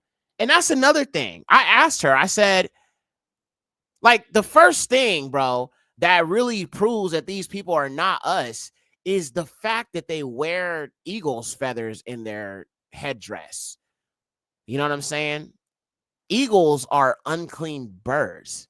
Okay, they eat other birds. They're unclean. Then they, you know, the dietary laws, they eat the bear meat. We did a whole video live stream on this, disproving Native Americans being Israelites. I did a it's called They Ain't Us and We Ain't Them. They Ain't Us and We Ain't Them. That was the name of the show. And we went through their history, we went through their dietary laws and what they follow. Bro, a lot of what they do is just pagan. Like the totem poles, they be eating bear meat, freaking raccoons, and you know what I'm saying? They, you know, like turtles, and bro, turtles, like that's crazy. Bro, turtle soup is crazy, cuz disgusting, bro. Yeah, turtle soup, like what? No, bro, I'm good. I will never be eating Native American food, bro. I've never had tasted it or wanted it or tried it, but that right there will keep me away for good. You have that to your brother. Ugh, right, bro. I'm just like, ew, that's nasty, man. That is disgusting, bro. By the way, family, Brother, what's that? What's that, brother? I meant to tell you guys, I dropped, a lot of people were asking me about the song that I had dropped on my African stream, or the song, you know, the proving that the Bible takes place mostly in Africa. People were asking me about that song. We are the people of the book. African history is biblical history. A lot of people have been asking me about that song. So I decided to drop the song here on YouTube. I'm still not sure if I want to put it on all platforms yet. I'm considering it, but I'm not sure. But I did drop the video on here in case you guys want to check it out. A lot of people have been asking me about that song. I wrote it a long time ago. See, sometimes, as weird as this sounds, sometimes I only write and make songs for certain streams. Then I just never do anything with it. You know what I'm saying? But people, the song, you know what I'm saying? I only meant for it to be on that one show. But people loved it so much, I was just like, I don't know if I want to drop this. For example, people like my song, my intro song, the countdown song, Hey Exa. People love that song, but I'm just like, I don't really, you know what I'm saying? I don't really be dropping stuff that I don't feel led to drop. I just make stuff just to make stuff sometimes. You know what I'm saying? That countdown song, I didn't really think that it was going to be the people would receive it the way that they do. I know they would like it, but now I got people saying, can you send it to me?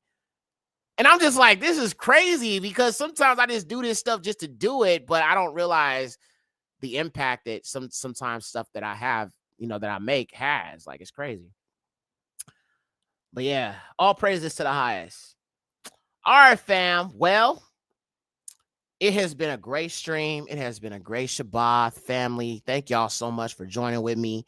And I want to say this to everybody. Listen, y'all. I know I didn't come on last week. If I don't come on, know that I'm good. It's just sometimes I have to pull back. But I'm gonna always, you know, 9 times out of 10 come on here. And if I don't have a lesson, or the most I don't give me something, then we'll talk, we'll chill, we'll do something. But I appreciate you guys showing up. You guys are so consistent, very dedicated to this channel, and I'm thankful for all of you. Shout out to the mods, shout out to the fam, shout out to my brothers and sisters, Yahuwah, Yahusha. Just thank you guys for everything. You know what I'm saying? I'm very grateful for you guys. All of you guys are a blessing. So I just can't wait to that day, man. One day, family, one day, as Yahuwah knows, we will all be regathered. We will be with Yahuwah. You know what I'm saying? Say bye-bye to Babylon for good. She's going to be destroyed. We know it, right? But we're going to be delivered. We're going to be brought back to the Father. We go into the wilderness for 3.5 years away from the face of the serpent, right? And that's another reason. One more thing before I go. That's another reason why I believe we're not going to be here, right? The woman is going to flee into the wilderness where the Most High says he is a place prepared for the woman, Yahshua, right? And to the nations that's with us. The fact that the Most High has such a beautiful place prepared for us proves we're not going to be here. Because remember, Yahusha comes after the tribulation. The woman flees into the wilderness for a time, a times, and half a time. The beast rules for 3.5 years, 1,200, 60 days, 1,260 days.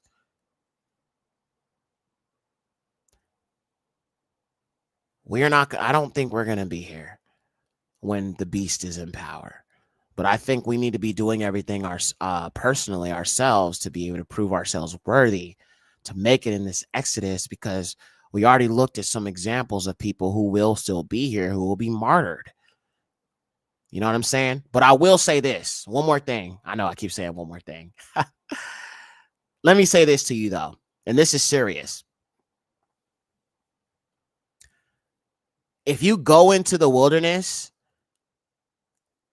it's more scarier than people who are going to be stuck here in these lands. Even though they're going to be dealing with war, they're going to be dealing with all type of stuff. You know, the next pandemic, the mark of the beast, the image of the beast. You know, a lot of terrible stuff is going to be going on in these lands for sure. But the reason why I'm saying it's going to be worse if you go into the wilderness, because the thing is, let's just say you're in these lands, right? And you believe in Yahuwah Yahusha and you die believing in Yahuwah Yahusha.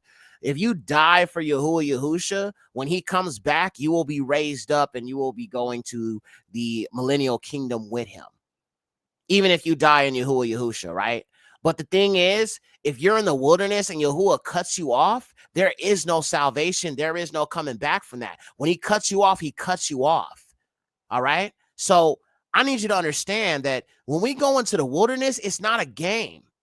Yes, it's beautiful. It's tranquil. It's all of that. But the Most High is going to be purging out people who are not truly for him. Don't you let Gentiles or other Israelites or anybody cause you to do anything he does not like. The next episode we're going to do next week, we're going to be talking about the purging process. Okay? We need to talk about that. And we're going to get into that next week. We don't have time to do it today, unfortunately, but we're going to be talking a little bit more seriously about this Exodus, because it's beautiful and all of that. But the thing is, there is a cutting off that goes with this. And you want to make sure it's not you. Do not repeat the mistakes of our ancestors, the murmuring and the, oh, you know what? I want some eggs. I want some chicken. I want this. I want that. Man, you know, I had this baby mama back home, you know what I'm saying?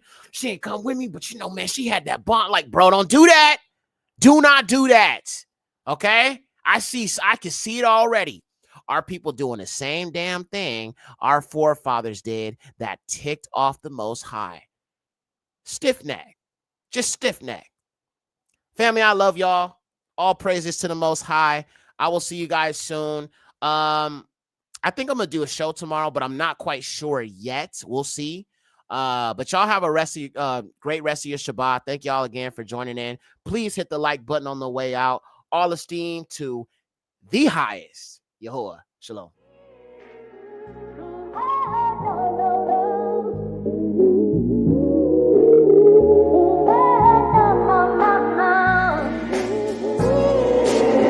Hey, yes,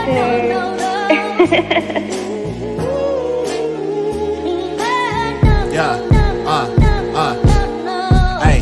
Yo, I rest on the 7th day, it surely isn't Sunday. One path to Yahuwah and Yahusha is the one way. Narrow path step and stay on track like a subway. Yahusha crack the sky with the Malachim someday. Dietary laws, ain't no eating swine flesh. Yahusha garment staining blood like the wine press. The heathens crying out, strong delusion, they the blindest. These heathens can't keep Jesus, not appease in the slightest. Feast days, moral laws, keeping us Shabbats. Don't follow ways to eat them, by Yahusha's blood I'm bought. Jesus is a big Virgin Mary, don't need her. Yes, I spin the block on the devil with the heater. Covenant keeper, the Ruach is my teacher. Yahuwah the creator, worship him and not the creature. Christianity can't be any same old difference. You call on pagan names and you call yourself bishops. Heathens in these camps, Jacob giving up his birthright. Hugged up with these nations, white body like a termite. Reject the Messiah, yeah, your doctrine is Jewish.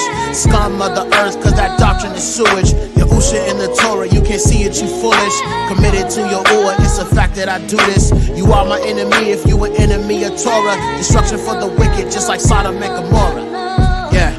Ain't no new ways, doctrine, no chakras, no auras. The Apocrypha, I read it, I explore it like Dora. I'm a strong black man with biblical values. Fulfill doesn't mean abolish, yeah, I'm quoting out Matthew. I'm not a patriot, I am fearing the lure. 24 and forever, my king is Yahusha. I don't care about America, she surely gon' fall. And the ops gon' hate you when you Kadashi you called. Yahusha 24, always and forever. To Yahuwah I surrender, my life has been better. Put no trust in no man, or you are a curse. All esteem to Yahuwah, ayy, I put him first, yeah. Whoa, ayy. Yahusha 24, ayy. It's Yahusha 24, ayy. Yahusha 24, Yahusha 24, Yahusha 24. All esteem to Yahuwah in the highest. Baruch haba Basham Yahuwah. Baruch atah King Yahusha.